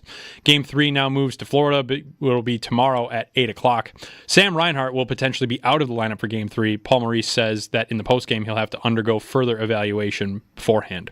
Tonight, the Edmonton Oilers look to even their series with the Dallas Stars in Game 2 of the Western Conference Finals. Puck drops in Dallas at 8 o'clock. Over in the NBA, Shai Gilgeous-Alexander showed the world why he was named NBA MVP last night, putting up 38 points on the Minnesota Timberwolves. SGA's performance helped the OKC Thunder win Game 2 118-103 and taking a 2-0 series lead. Game 3 is in Minnesota tomorrow at 8:30. Tonight, Game 2 of the Eastern Conference Finals in New York City. The New York Knicks look to bounce back against the Indiana Pacers. The Knicks had an absolute collapse in Game 1 where the Pacers had an unprecedented comeback. Tip-off is at 8:30 tonight. The Rochester Americans look to keep their playoff hopes alive as they take on the Laval Rocket tonight. Laval leads that series 2-1 heading into Game 4. Puck drop is at 7 o'clock. And tomorrow, the Bandits hope to complete their three-peat. The Bandits and Rush face off for Game 3 of the NLL Final tomorrow at 4:30 at KeyBank Center. Another sellout for Banditland, so if you don't have tickets, tune in right here on WGR for pregame at 4, play-by-play coverage starting at 4:30. That's your Paddock Chevrolet Sports Update. Paddock Chevrolet, celebrating 90 years of being your hometown dealership. I'm Josh Schmidt for WGR Sports Radio 550.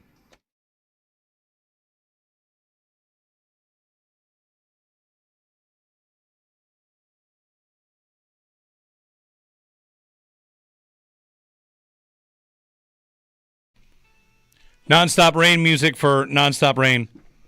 Although it looks like it stops raining. Jeremy and Joe. Joe's out this week. He's back Tuesday. No show on Memorial Day. I'm on vacation next week, so my getaway hour. Ian Hartitz joining me on the Wester Hotline. Ian Hartitz of Matthew Berry's Fantasy Life. Ian, good morning. Thanks for taking some time today. Good morning, man. Appreciate you having me. Where's vacation for you next week? Actually, going to take a little trip Boston, doing some golfing out that way, seeing some family. So yeah, getting on the road and going to the Boston area for a bit. Hey, I spent last weekend in Lexington on a golf trip of my own. So shoot low, man. I'll do my best. Just went through the odyssey of getting fitted and get a new driver. So it's debuting on this trip, which you know how that works, Ian. High hopes and results. Well, we'll see. It's like a fantasy draft. You go in feeling great, you come out of it. Who knows? That's golf. That's about how it goes. And NFL draft grades as well. We'll find out the real story in about 3 years, but that's not going to stop us from getting excited right now. That's right. Ian's doing NFL team previews. Saw your Bills preview, and I'm going to go with good news, bad news, Ian, because you like the Bills to maybe win the Super Bowl, which we love, but we also love being underdogs, and so do the Bills love being underdogs. And here they are favored in every game this season as we hit May 20, mid-May, May 23rd. Favored in every game and right back, expected to go to the mountaintop or bust, Yeah, I mean, it's just one of these things where, again, if you just showed someone, maybe they've been in a coma the last 5 years, and you can't show them the Super Bowl champ, but you just show them all the statistics from this last half decade. I mean, how could the Bills not have won one by this point? But I know you guys know that all too well, but it is just wild to me that, again, they literally lead the NFL in points per game over the past 5 years while simultaneously allowing the fewest points per game on defense. So, again, I know they keep running into these buzzsaws in the form of the Chiefs in the playoffs, but we've seen them get the regular season wins. I think some of the roster additions, Josh Palmer, okay, they're not completely, blowing you out of the water. They didn't give anyone $100 million or anything, but they added the route running maven. They got some extra depth on the defensive line, and again, they weren't that far away to begin with. So at some point, I do think number 17 is going to have what it takes. Again, we've seen it in stretches, so why not this year? Yeah, I think Bills fans have a similar mindset. Eventually, they'll get it done with Josh. He's not yet 30. Ian, one way I like to frame it, sometimes we're talking about them fixing their defense. Sometimes it's about pieces on offense, and it's about the missing 4 points. Should they be aiming for 4 more or trying to keep the Chiefs from scoring 4 less, basically? And if we start with the offense, you wrote up a preview about their fantasy outlook and Shakir, who came on last season. Kincaid and Coleman are both names that are high-profile guys that we're kind of waiting to see break out. Let's start with Coleman. We spent last hour talking a lot about him because while there are some things maybe missing in his game, there are lots of things that maybe the Bills can I guess, glow up and bring about more for him. I'm wondering if there's more schemed looks for him this season in year 2. Yeah, honestly, I was really surprised with how good he was after the catch. I mean, if anyone checked out his highlight film from Florida State, I mean, you saw all the contested catches, jumping over dudes, mossing them, and all that. So, seeing him do that same thing, that deep bomb against Detroit, against the Jets in the end zone, did something similar. So that wasn't overly surprising. But, man, the way he's able to take that slant against the Titans for 60-plus yards, really was showing out against the Seahawks. Just one of the more unfortunate injuries of the year because it did really seem like he was coming on week 7 and 8 before he had that injury against the Dolphins. But overall, anyway, going back to yards after the catch point, Next Gen Stats has a cool little, metric where they basically kind of judge how many yards after the catch was each player going to get per reception, how many they actually get, so you can have a nice plus minus. And Keon Coleman led all wide receivers in the NFL in this yards after the catch above expected metric last season, and just really good company when you look at the other wide receivers to do so since 2018. DJ Moore, A.J. Brown, Deebo Samuel, Jalen Waddle. I mean, I understand Keon not necessarily playing like those guys, but the fact that he might have 2 trump cards in his, toolkit in terms of that, again, mossing dude's ability and then also getting going after the catch. Hey, I'm not saying that he's going to be, the next Diggs ripping off 1,200 yards per year and everything, but, there was a time where Gabe Davis could go out there and, be this boom or bust, touchdown-dependent guy, and I do think that, Keon is a more talented version potentially of that. So, my bold fantasy prediction, at least for the Bills this year, is that Keon will find his way into the end zone double-digit times. Ian Hartitz, Fantasy Life, joining us here on WGR Sports Radio 550 on our Wester hotline. How about for Kincaid? He's the other kind of elusive thing for the Bills. I don't think anybody here, I shouldn't say that. Like he's kind of maybe fallen on a little bit of hard times after that drop against the Chiefs on the kind of Hail Mary from Josh Allen. But he's shown to have good hands. He got here right away and was all about how smooth things were, and then it became a bit of a mixed bag, a change at offensive coordinator, an offense trying to find its way. And when it did find its way, it was more in a everybody gets the ball kind of thing as opposed to exploit the tight end matchup nightmare that maybe he was sold to be. Where do you feel like Kincaid fits in with this offensive game plan? It's one of these things where it usually takes tight ends a while to get going in the NFL. I mean, Brock Bowers and Sam Laporta in recent years have spoiled us a little bit, but it is the position where, normally it's not surprising at all when it takes guys 3-4 years. And Kincaid, I mean, hey, guy still is only 25 years old himself, but when you are that first-round pick, when you're being called, Josh Allen's new version of Travis Kelce, they say comparison is a thief of joy for a reason. So I don't think Kincaid has been horrible by any stretch, but again, just such an ill-timed drop, obviously in the playoffs, something that the Ravens fans and Mark Andrews certainly knows all about as well. And just looking back, I mean, it was funny. I was kind of being a little bit mean on the old Twitter sphere. Not mean, but just annoying, I guess you could say, where I said, Dalton Kincaid career highlights. It was just the one play against the Lions where he caught the ball and then pointed at the couple guys on the ground. I understand he caught a nice seam pass against the Patriots a couple years ago, but I feel like through 2 years you have a first-round tight end, and it's just so hard to even come up with these big plays that he's even been able to make. So really has been more of a, I would say just factor of what Josh Allen's been able to do. The fact he hasn't been able to separate from Dawson Knox hasn't been ideal, especially in fantasy land where we're more concerned about counting numbers and efficiency. But all that to say, there have been some underlying signs that, better days could be ahead, specifically in terms of his ability to just earn a lot of targets when he is out there. Was actually the second best tight end last year in targets per route run, and also turned in top 10 marks in PFF receiving grade and yards per route run. So again, we don't have the huge counting numbers, but he also was playing through those shoulder and knee injuries, and I do think we as football fans have a tendency where a guy's banged up, he's questionable on the injury report. Yeah, very tuned into it. Is he going to play? Is he not going to play? Once these guys do start playing through that pain, we kind of forget about it and maybe don't realize that, yes, they are, in fact, still operating at less than 100%. So, again, I think just expecting Kincaid, this time last year, we were hoping and thinking he'd be like the number one pass game option in this offense. Not so sure we're exactly going to get there, but, hey, if Kincaid, you're number 3 behind Shakur and hopefully Keon takes his big next step, I still think that's a useful piece in a good passing game. Ian Hartitz of My Fantasy Life, online at fantasylife.com. Matthew Berry's Fantasy Life, sorry.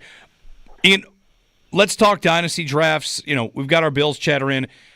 Are you feeling locked in on, 1 is locked, everybody knows Ashton G&T's number 1.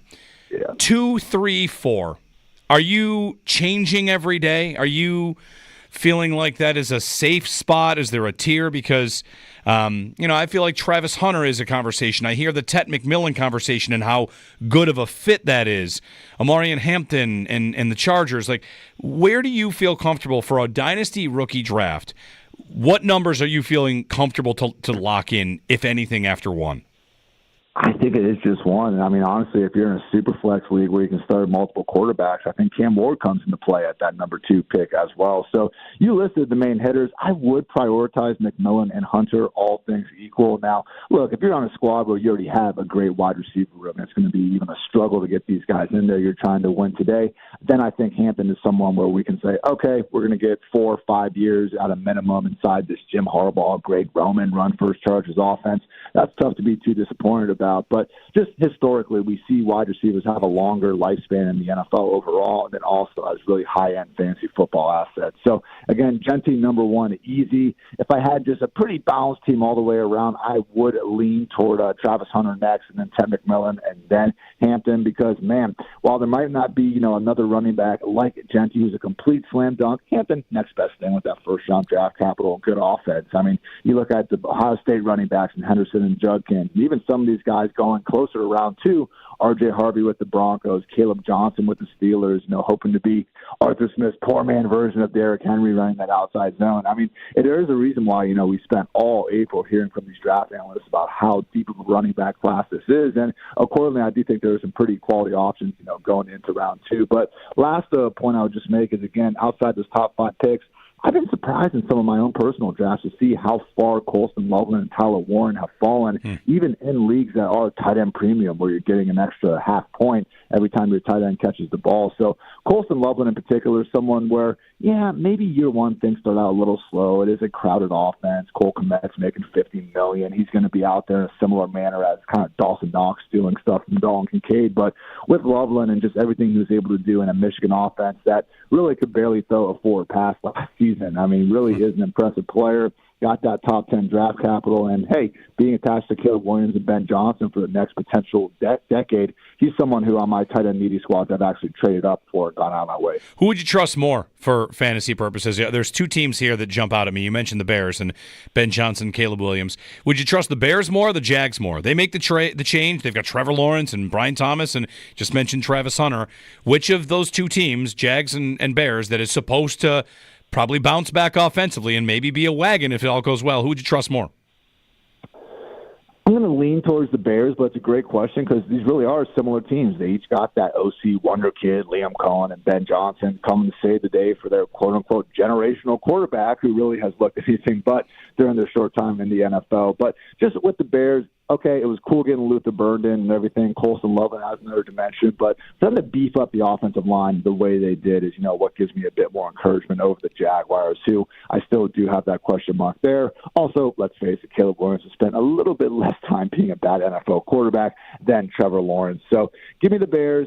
Scary. This is their, 3rd or 4th straight off-season championship banner they get to hang up over there. So I understand the expectations haven't gone great recently, but again, enough things have gone right from the scheme, from the offensive line to, again, even solidifying the pass catchers group that I do think we'll see Caleb Williams, maybe not be a top 5 fantasy quarterback, but at least grace that top 10, 12. Ian Hartitz on the Wester Hotline. Ian, thanks again for the time, and, enjoy Memorial Day weekend. You too, man. Take care. All right. Ian Hartitz, you can find him at Fantasy Life, Matthew Berry's Fantasy Life. Great work. Find him on Twitter as well, at iHartitz. Love Ian's work. That 2-3-4 in Dynasty rookie drafts, I have a league where I'm picking 2 and 3. I basically did a bunch of Brian Burke-style trades. Remember when Brian Burke traded up for the Sedins? I did all that to get up to 2 and 3 because you can't get to 1. So I won 2 in the lottery and then had 6 and moved to 4 and then moved to 3. And I think I moved up like 3 times. Anyway, I have 2 and 3.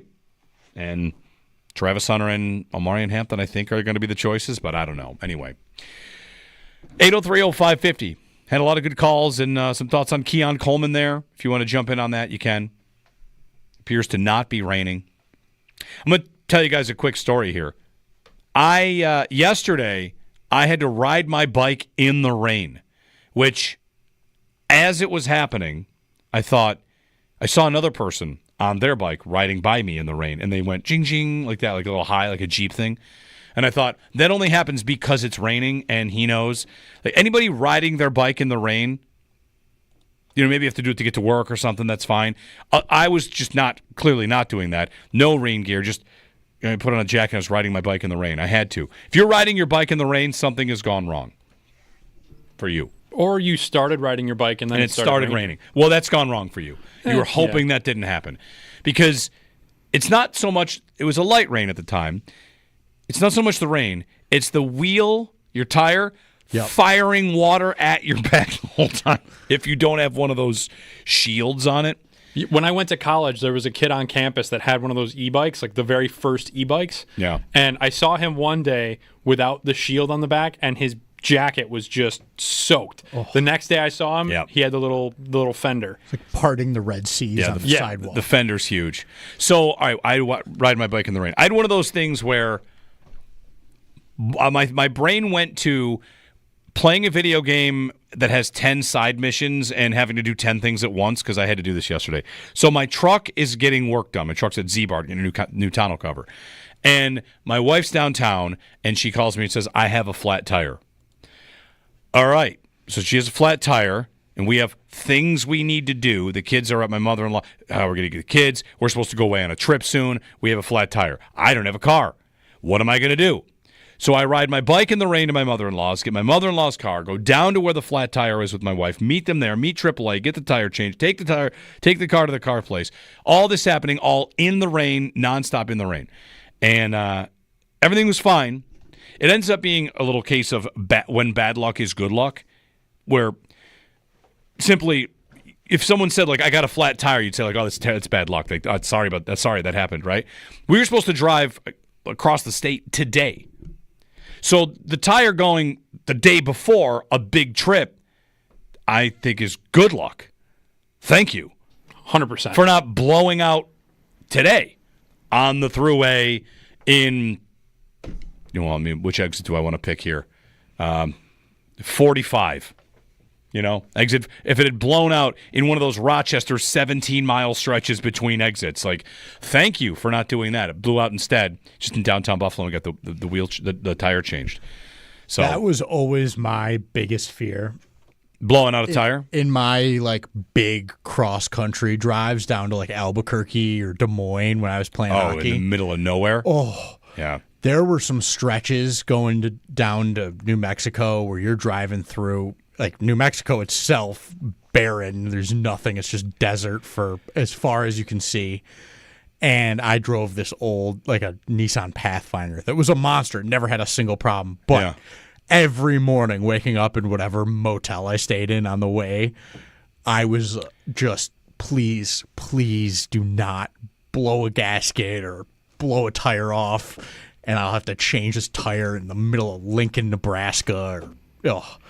So crazy. One of the longest drives. I have a cousin that lives in Melbourne, and yes, that's how you say it, Australia. Melbourne, not Melbourne, but Melbourne. I say it that way because he lives there. That's what they say. You can drive across Australia from Melbourne to Perth. Perth's on the west coast, and it's a 36-hour drive. You think there's nothing in the middle of the U.S., like you're driving to Albuquerque or in the middle of nowhere. Australia, you need to bring extra gas because there are maybe enough gas stations along the way, but you really could be in trouble. More trouble than anywhere here. You're going to get got by dingoes. Who knows? Kangaroos and all kinds of junk out there. Who knows? One of the places I think about driving where you're like, wow, this is a pretty intense atmosphere. Driving from L.A. to Vegas in the summer, there are signs up that say, if your car starts to overheat, to open up the vents and turn the heat on in your car, or just let it vent out the engine heat to you when it's 100 degrees to begin with, or else your engine will overheat and your car will stall out and it'd be bad. That almost happened to my college roommates in Death Valley. Really? They went to Death Valley before our senior year, and they came back. We all moved back in. I was like, oh, how was your guys' trip? They were like, oh, we almost died. There was one day they were just driving along and their car just quit and they had to just wait there for somebody to drive by. It took them 2 hours to wait for someone to see drive a person? by.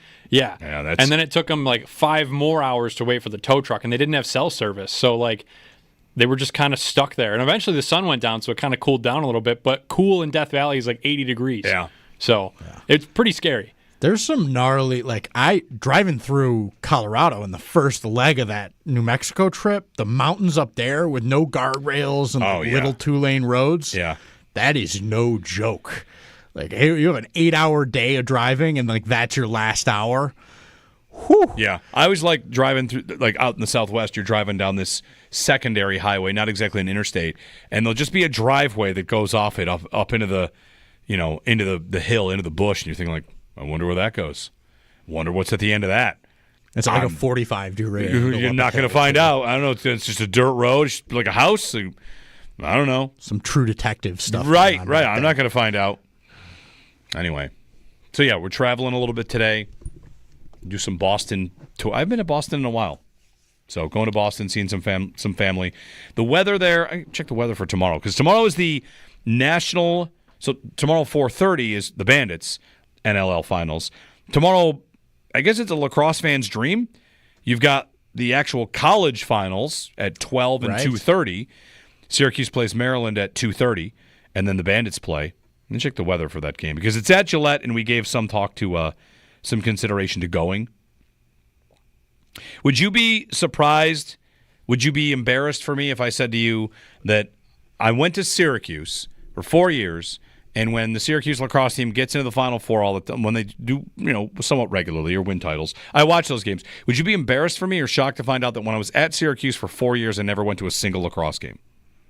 I did not go to one. I mean, it's a busy time of year. Spring? Yeah. Maybe. You There's never know other what you're stuff doing. going on. You got, I feel like I probably should have gone to a couple of lacrosse Yeah, games. maybe, I never did. I went to basketball. I went to football. I never went to a lacrosse game. Make up for it this weekend. I might. I'm talking about it. Although that means going to Gillette. I have not seen a game at Gillette. I've been to Gillette and gone through the Patriots Hall of Fame. I had time to burn there with one of my college roommates once, so walked around Patriot Place, did all that kind of stuff. Anyway, 803-0550, our phone number. When we return, Gene Battaglia on the Amherst, who are playing for their season tonight. He tweeted out a little bit ago, a couple weeks ago, hey, Buffalo, enjoy Devin Levi. He's ready. So I wanted to follow up with him on that. The idea that Levi is fully cooked, fully done here. He's not at a great series, but that Levi should be ready to come to the Buffalo Sabres. We'll get Gene Battaglia's thoughts on that when we return. It's coming up here on WGR.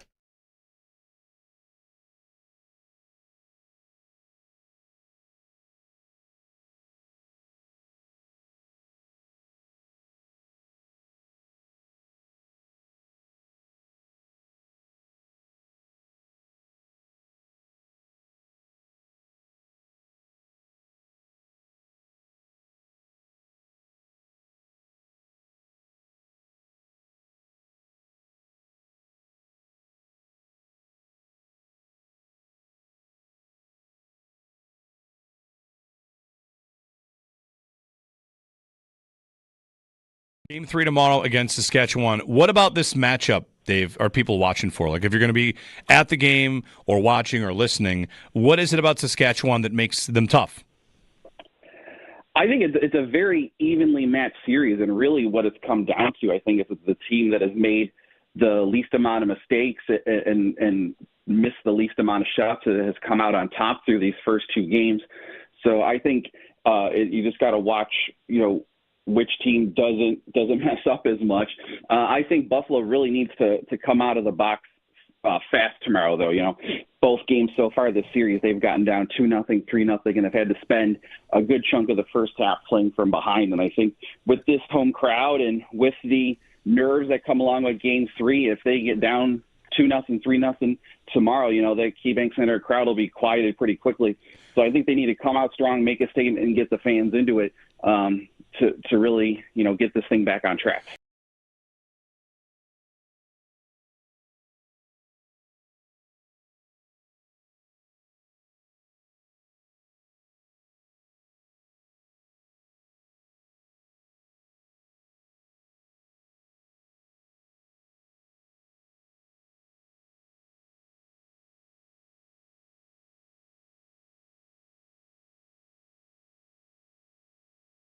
the thing I thought we'd start with on a Friday, like a fun Friday show, and a good conversation with a bunch of answers. It kind of digs into Joe Marino's most important Bills.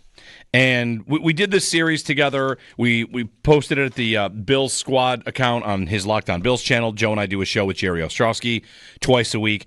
And we kind of ran through what the panel came out with for the 10 most important Bills. And with that, each of us had our own votes. Some people had, I had Cole Bishop a lot higher than anybody else. Some people didn't even include a player like Dalton Kincaid or whoever. It was just your own evaluation of who the most important Bill is for the Buffalo Bills this year, going forward. A lot of different ways to look at it. I'd like to do this year, though. One of the comments I got in response to that whole rundown was the list should say Josh Allen 10 times, which I think is not that wrong, right? Josh is, of course, number 1 and 2 through 10. If you want to do it that way, you could certainly say that of course, Allen's the most important Bill. But for this year, who's number 2? Because this is where the answers really went a lot of different directions. And for a long time, like in Joe's history of doing this project, and he'll join us at 7:30, of the 10 most important Bills, one thing about when Diggs was here is that Diggs was pretty firmly planted in the 2 spot for a couple of years, 2 or 3. You had a really firm number 2 guy, a guy riding shotgun with Josh, and of course he departs. And then it's been a little bit more volatile on who has that spot. Last year, Dalton Kincaid was way up at the top on most important Bill. This year he dropped quite a bit in Joe's panel. But we don't have to do panel. We don't have to do, any sort of scoring system. You can just tell me who your number 2 is. Who is the second most important Bill this season?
Rain.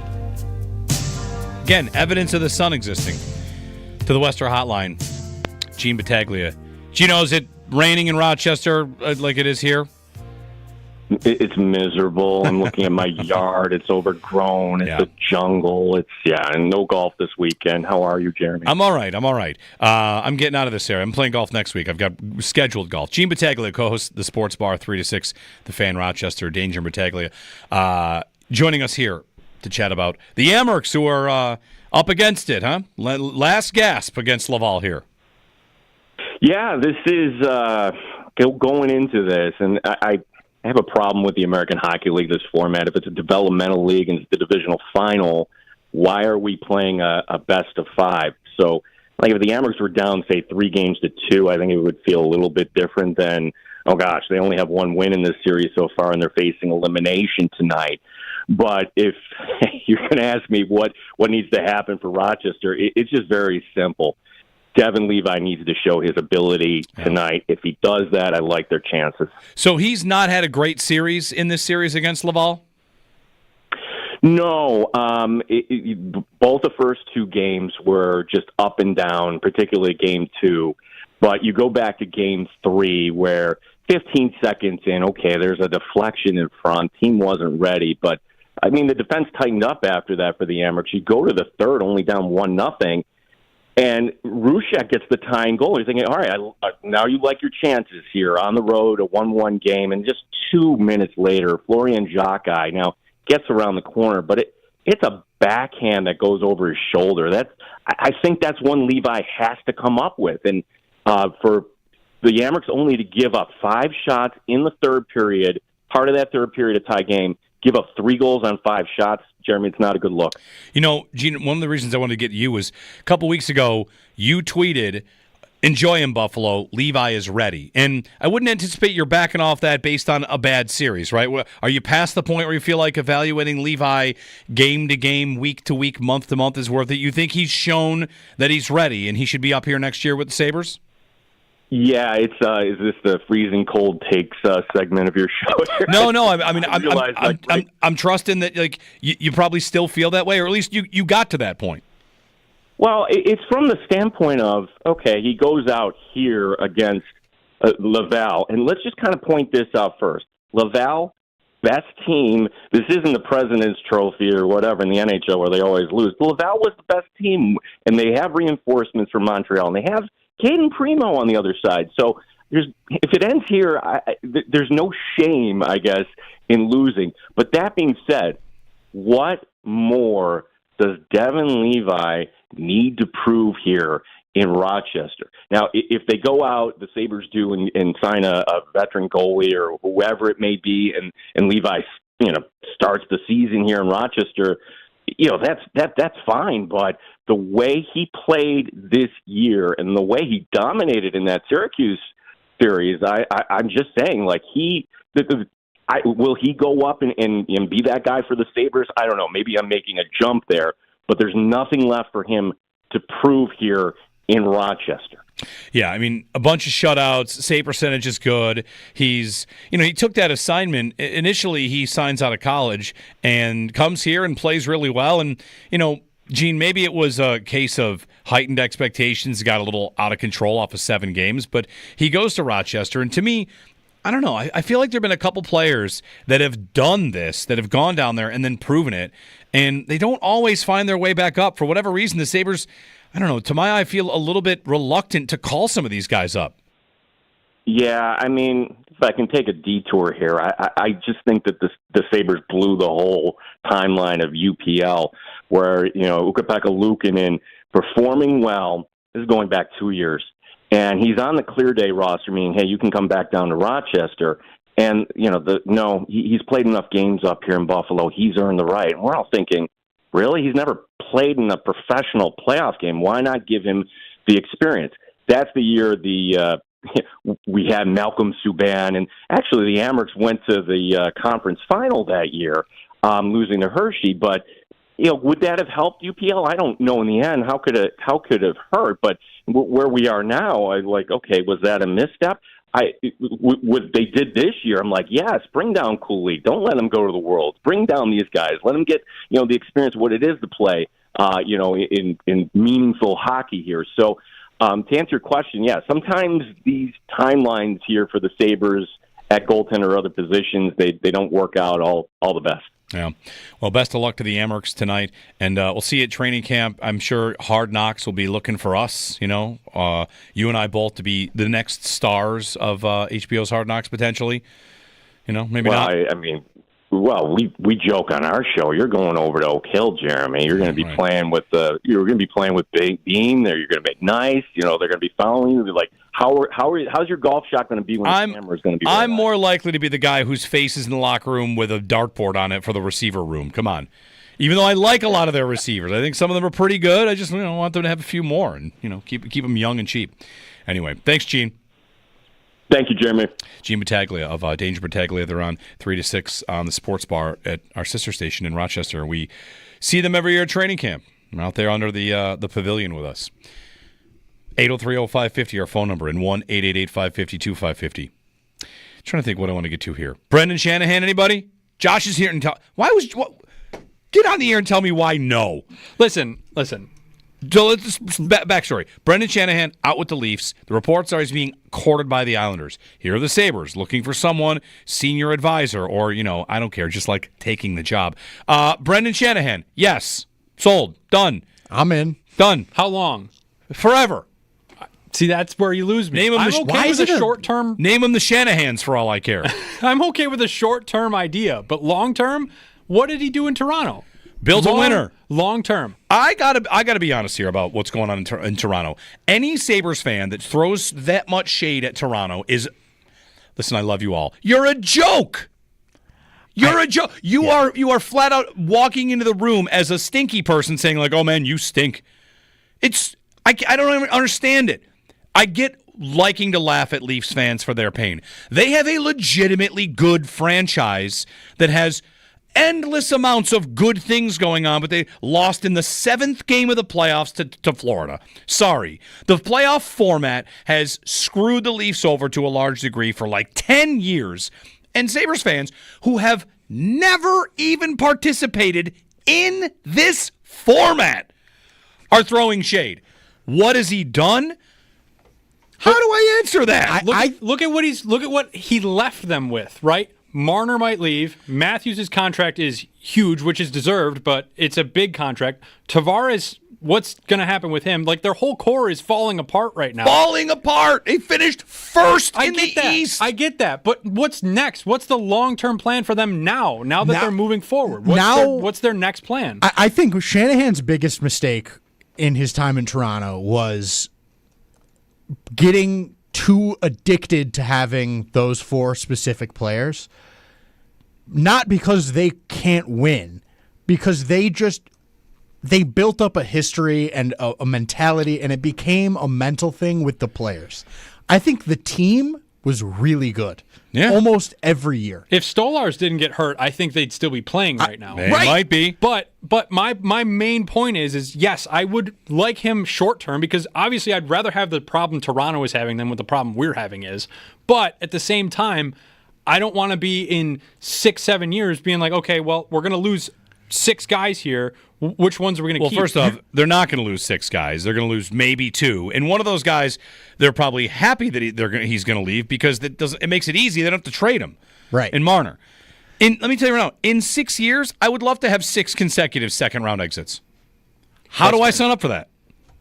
And the Marner thing, I think, is so hyper-specific to that market with that player. I don't think he necessarily did much wrong other than handing the negotiations over to Kyle Dubas when he was still so young and had to make those deals happen with top-of-the-line players. And Marner, I think it's a combination of Toronto is tough to play in. I think the story that it's the fans' fault up there that's going around is crazy. But I do think it's a high-pressure situation up there. And I don't know that Marner's the best guy to be in that kind of a situation. Shanahan should have noticed that, and I think he probably did notice that. But his belief was these guys are so good, they can overcome that. And that's the bet he made. And I would ride with a guy that makes a bet like that. Let me it's funny, like, as this series goes along, let me look at the Leafs-Panthers series, because part of the story is, of course, 6-1 in the final. Like, the Panthers really hit their stride. If you just swapped out one of the games for another game, and I mean, did Florida win one of those game 3 close? Swap game 3 and game 7, and now it's where the Leafs lost by like a goal. Right. You're writing all these narratives based on that? Like, they had a 2-0 lead in the series. They did lose their starting goaltender. I think the problems come when it's just repeated as many times as it has been for Toronto with them. Like, that one performance, you don't want to make sort of generalizations based on one game, but the sample size of that one game being how they perform at the end of the year every year is where the frustration comes with them. I think it's more of a consistent year-on-year thing where the final game of the year where they need to come show up and play, they never do. So I think you want to be careful with running around with they lost one game 6-1. Everyone's freaking out about this one game. I think it's the accumulation of all of those years of that one game happening over and over again. Yep. It's enough to make you go nuts. Absolutely. Yep. All right, maybe you guys have talked me back. I'm sorry. Hey, listen, you're entitled to your opinion. Yeah. No, That's how this works. You're allowed to have an opinion, and people are allowed to yell at you about it. That's how this station works. Whether you're a GM or a host, you're allowed to yell at other people. You are. I'm not being snarky there. That's how this is supposed to work. I guess I don't know. I'm nervous of when we're going to hit that next wall, but we haven't even got to that wall yet, so I'm not even going to worry about it. And I also think there's something to be said for he did that job for 11 years in one market. What can he learn from those 11 years in Toronto? Like, he doesn't have to be the exact same president/GM that he would be, here in Buffalo, like we're talking about. He doesn't have to make those same decisions in the same manner that he made them in Toronto. A lot of head coaches in the NHL fail at their first stop. Their second stop's where they have success. Yep. And I think it might be worth it to bet on that with Shanahan because he's a smart, accomplished, well-renowned executive. What if I were to go ahead, keep going. I just think that if you want to bet on him learning something from Toronto, you could end up with like the best guy in the league. He's really good. Package deal. What if this whole time Marner and Shanahan have been tight, and Shanahan is Marner's number one guy? Do them both, right? I think that's maybe what we're going to see from the Islanders. Oh God! And the number one pick. Good time. Yeah, right. Cool. Good time. Michael Miso with having a good time. Extendo Sports coming up. It's worth mentioning. Every day that goes longer without the Sabres adding this senior advisor that they reportedly want to add is less time for that senior advisor to be a part of the offseason that they have. The offseason is underway for them. And there's not a senior advisor yet. If they wait another month, is that guy coming after the draft? After the meetings about the draft? After meetings with discussing with other teams if you want to make a trade or the Byram trade? By the way, look for the Rangers on the Byram trade. Look for the Rangers. 803-0550. They've been after him, apparently. 1-888-550-2550. Extendo Sports, and then Sal's Up with the Northtown Automotive Extra Point Show here on WGR.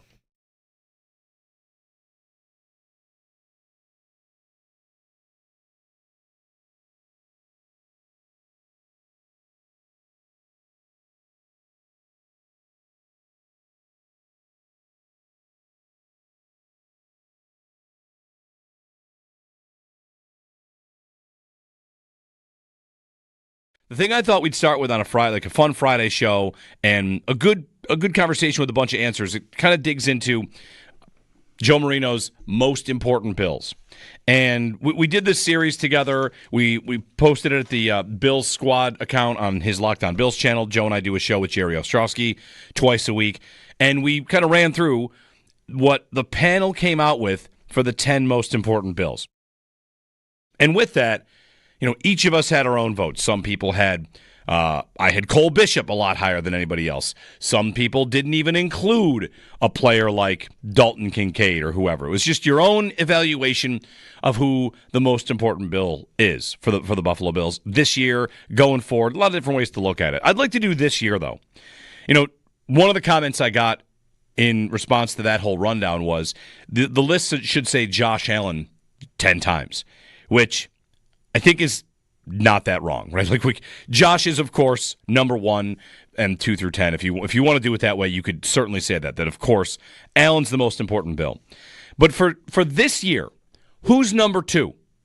Because this is where the answers really went a lot of different directions.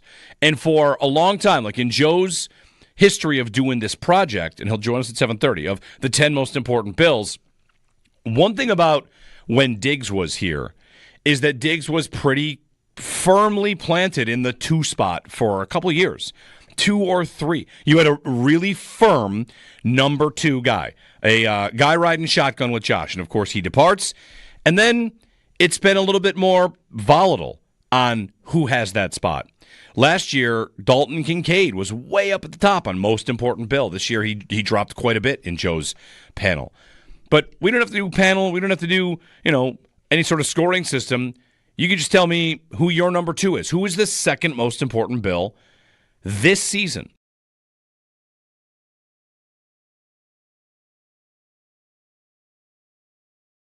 So I was using a little bit of what we talked about and what you've done this week, your annual top 10 most important players to the Bills. It ran this week. You have your panel of lots of different Bills analysts. And, the good question, number 1 is easy, right? Everybody knows number 1. We have to talk about number 1. It's Josh Allen. But after that, you kind of get to see how the most highly thought of players from an impact perspective, who they are, and it's also about like stock moving up and down. What Bills fans think of these players. So, what did you see this year when you put it all together? When you asked the panel, who are the risers, who are the fallers into the top 10 and out of the top 10? Yeah, I think that's definitely an interesting part, is to look at who rose and who fell. And I think the story really comes down to the guys that fell, where you saw Dalton Kincaid went from number 2 at this time last year to number 8. You saw Ed Oliver fall from 3 to 10. You saw Keon Coleman go from number 4, a guy that was the 33rd pick in the draft, and he fell all the way to 15. And even Matt Milano was number 8, was not ranked at all, didn't get a single vote this year. And so those were the names that really stood out in terms of fallers. And you could see, some of those guys had a level of disappointment, or basically the production didn't quite meet the expectation, right? I think you could say that about all 4 of those guys. But then on the other side of that are the guys who jumped up quite a bit. Christian Benford goes from 9 to 4. Spencer Brown from 13 to 5. Khalil Shakir, 14 to 7. Big risers as well. So that's kind of the interesting part about the other side of that equation. But, the panel rides the waves too. And it's funny how things can change dramatically year to year. I think this is maybe the best way to encapsulate all the changes. Is I've now done this project 5 years in a row. There has been 4 different number 2 players in that span, including the last 3 years, somebody different. In 23, it was Diggs. In 24, it was Kincaid. And now this year, it's Greg Rousseau.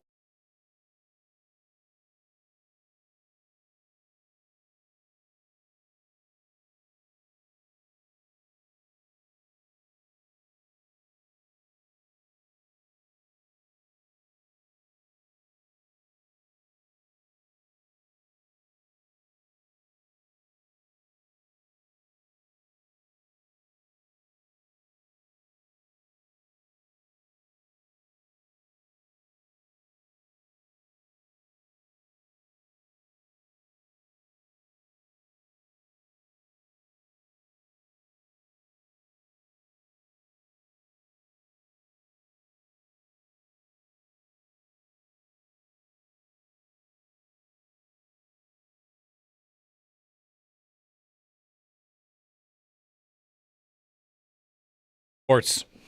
Is Sal dialed up yet? All right, Sal.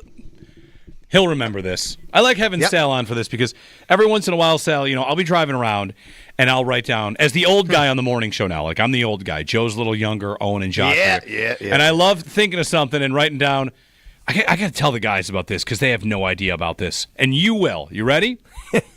McDonald's. Because I'm old too. Let's go. McDonald's Monopoly.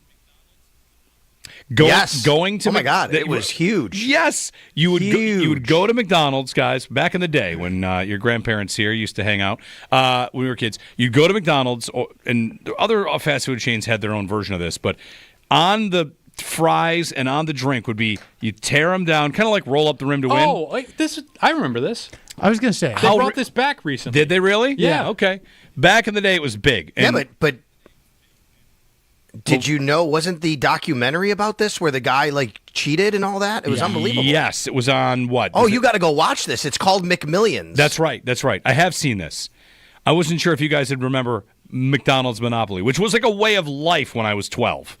To fill out your so the your McMillions, I'm reading here. It says it was the McDonald's Monopoly game between 1989 and 2001. So, Jeremy, that's right. Like in the 90s when we were growing up, this was the game, because this particular documentary, and I don't want to shift it to being about that, but it focuses on when this happened, and the guy basically, somebody was helping somebody win millions of dollars, basically. Yeah. Yeah, I think maybe I'm only Yes, I remember it remembering anyway. because of the documentary. Okay. That's how you remember it? That's how you're introduced to it? Oh, the Wasn't promotion it has tough used to get, other like- names. It was brought back in different forms. Okay. Recently. Very good. What's coming up, Sal? What do you got going on today? I have another one for you, though. But in 1984, if I remember, it was 84 in L.A., the Olympics, and McDonald's had a big thing with the Olympics and a giveaway, and that was a huge deal that summer. Like, as a kid, going to McDonald's, and you'd get stuff, and the Olympics, if the United States won this or won that, and that was a really big deal in how they matched up. All right, so today on the Northtown Automotive Extra Point Show, first of all, I was listening to your question earlier. Who's the most important bill? I like that. It was really interesting. Yeah, that's not Josh I was Allen. thinking about it in my head, and every time I thought of someone, I'd say, nah, he's not as important as this guy. But you know what? I don't know. So I think I settled on, I don't know if this is kind of cheating or not, but whoever wins the CB2 job. Yeah. I think that's who I'm going to guess. Okay. Whether that's Maxwell Harrison or Tre'Davious White or whoever else. I appreciated Hairston. The Bills put out a video of all their rookies trying wings with blue cheese instead of ranch.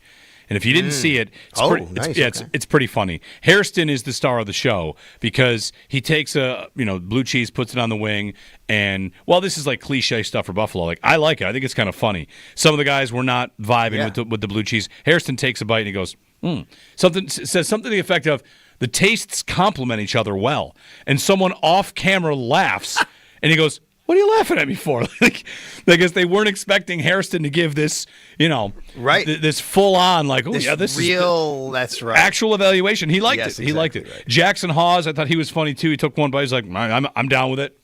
And Landon Jackson, he was the other one who he basically said, people are going to look at me funny if I get ranch. And they're like, yeah. He's like, all right, looks like I guess I'm getting blue cheese from now on. So I thought it was. They kind of know now. Right? Yeah, they were told. Yeah, I thought it was a funny thing. Like, it'll grow on you if you don't do it that way. So, anyway. Anyway, real quick, I want to talk the whole playoff seeding thing. The CFP did their new playoff seeding. I want to talk a little bit about that today. Bills, lots on the table. It's a Friday, right? We talk about a lot of different things. Of course, the Bandits have their championship, final coming up. No matter what, it's Game 3 tomorrow night. John Gertler, play-by-play man of the Bandits, going to join me at 11:30. Yep. Before that, at 11 a.m., Carlo Koliakovo, our guy up in Toronto, TSN Toronto. We're going to talk Leafs, Brendan Shanahan now on the market, and Mitch Marner, what the future is with him. That'll be really interesting at 11 with Carlo. And then at 10:30, though, even before that, we've got a great guest panel today. Eric Wood today on what Hard Knocks would be like as a player, what he would think of it. And obviously the Bills overall. And Eric is playing in Josh Allen's 117 holes of golf coming up next Tuesday. I am honored to be the MC once again for this great event to raise a lot of money for the Patricia Allen Fund and Oshai Children's Hospital. And Eric will be playing on Tuesday, 117 holes. Very good. Make sure you get Carlo on the NHL playoff format because he's been tweeting about that as it's part of why the Leafs are stuck. They are stuck in the wrong format, but it's not all that. It's some of it. All right, Sal, you're in for me next week, too, because I'm on vacation, so I'll see everybody when we return. I'll be in there. Yep, you got to have a great vacation. Be safe. Thanks, buddy.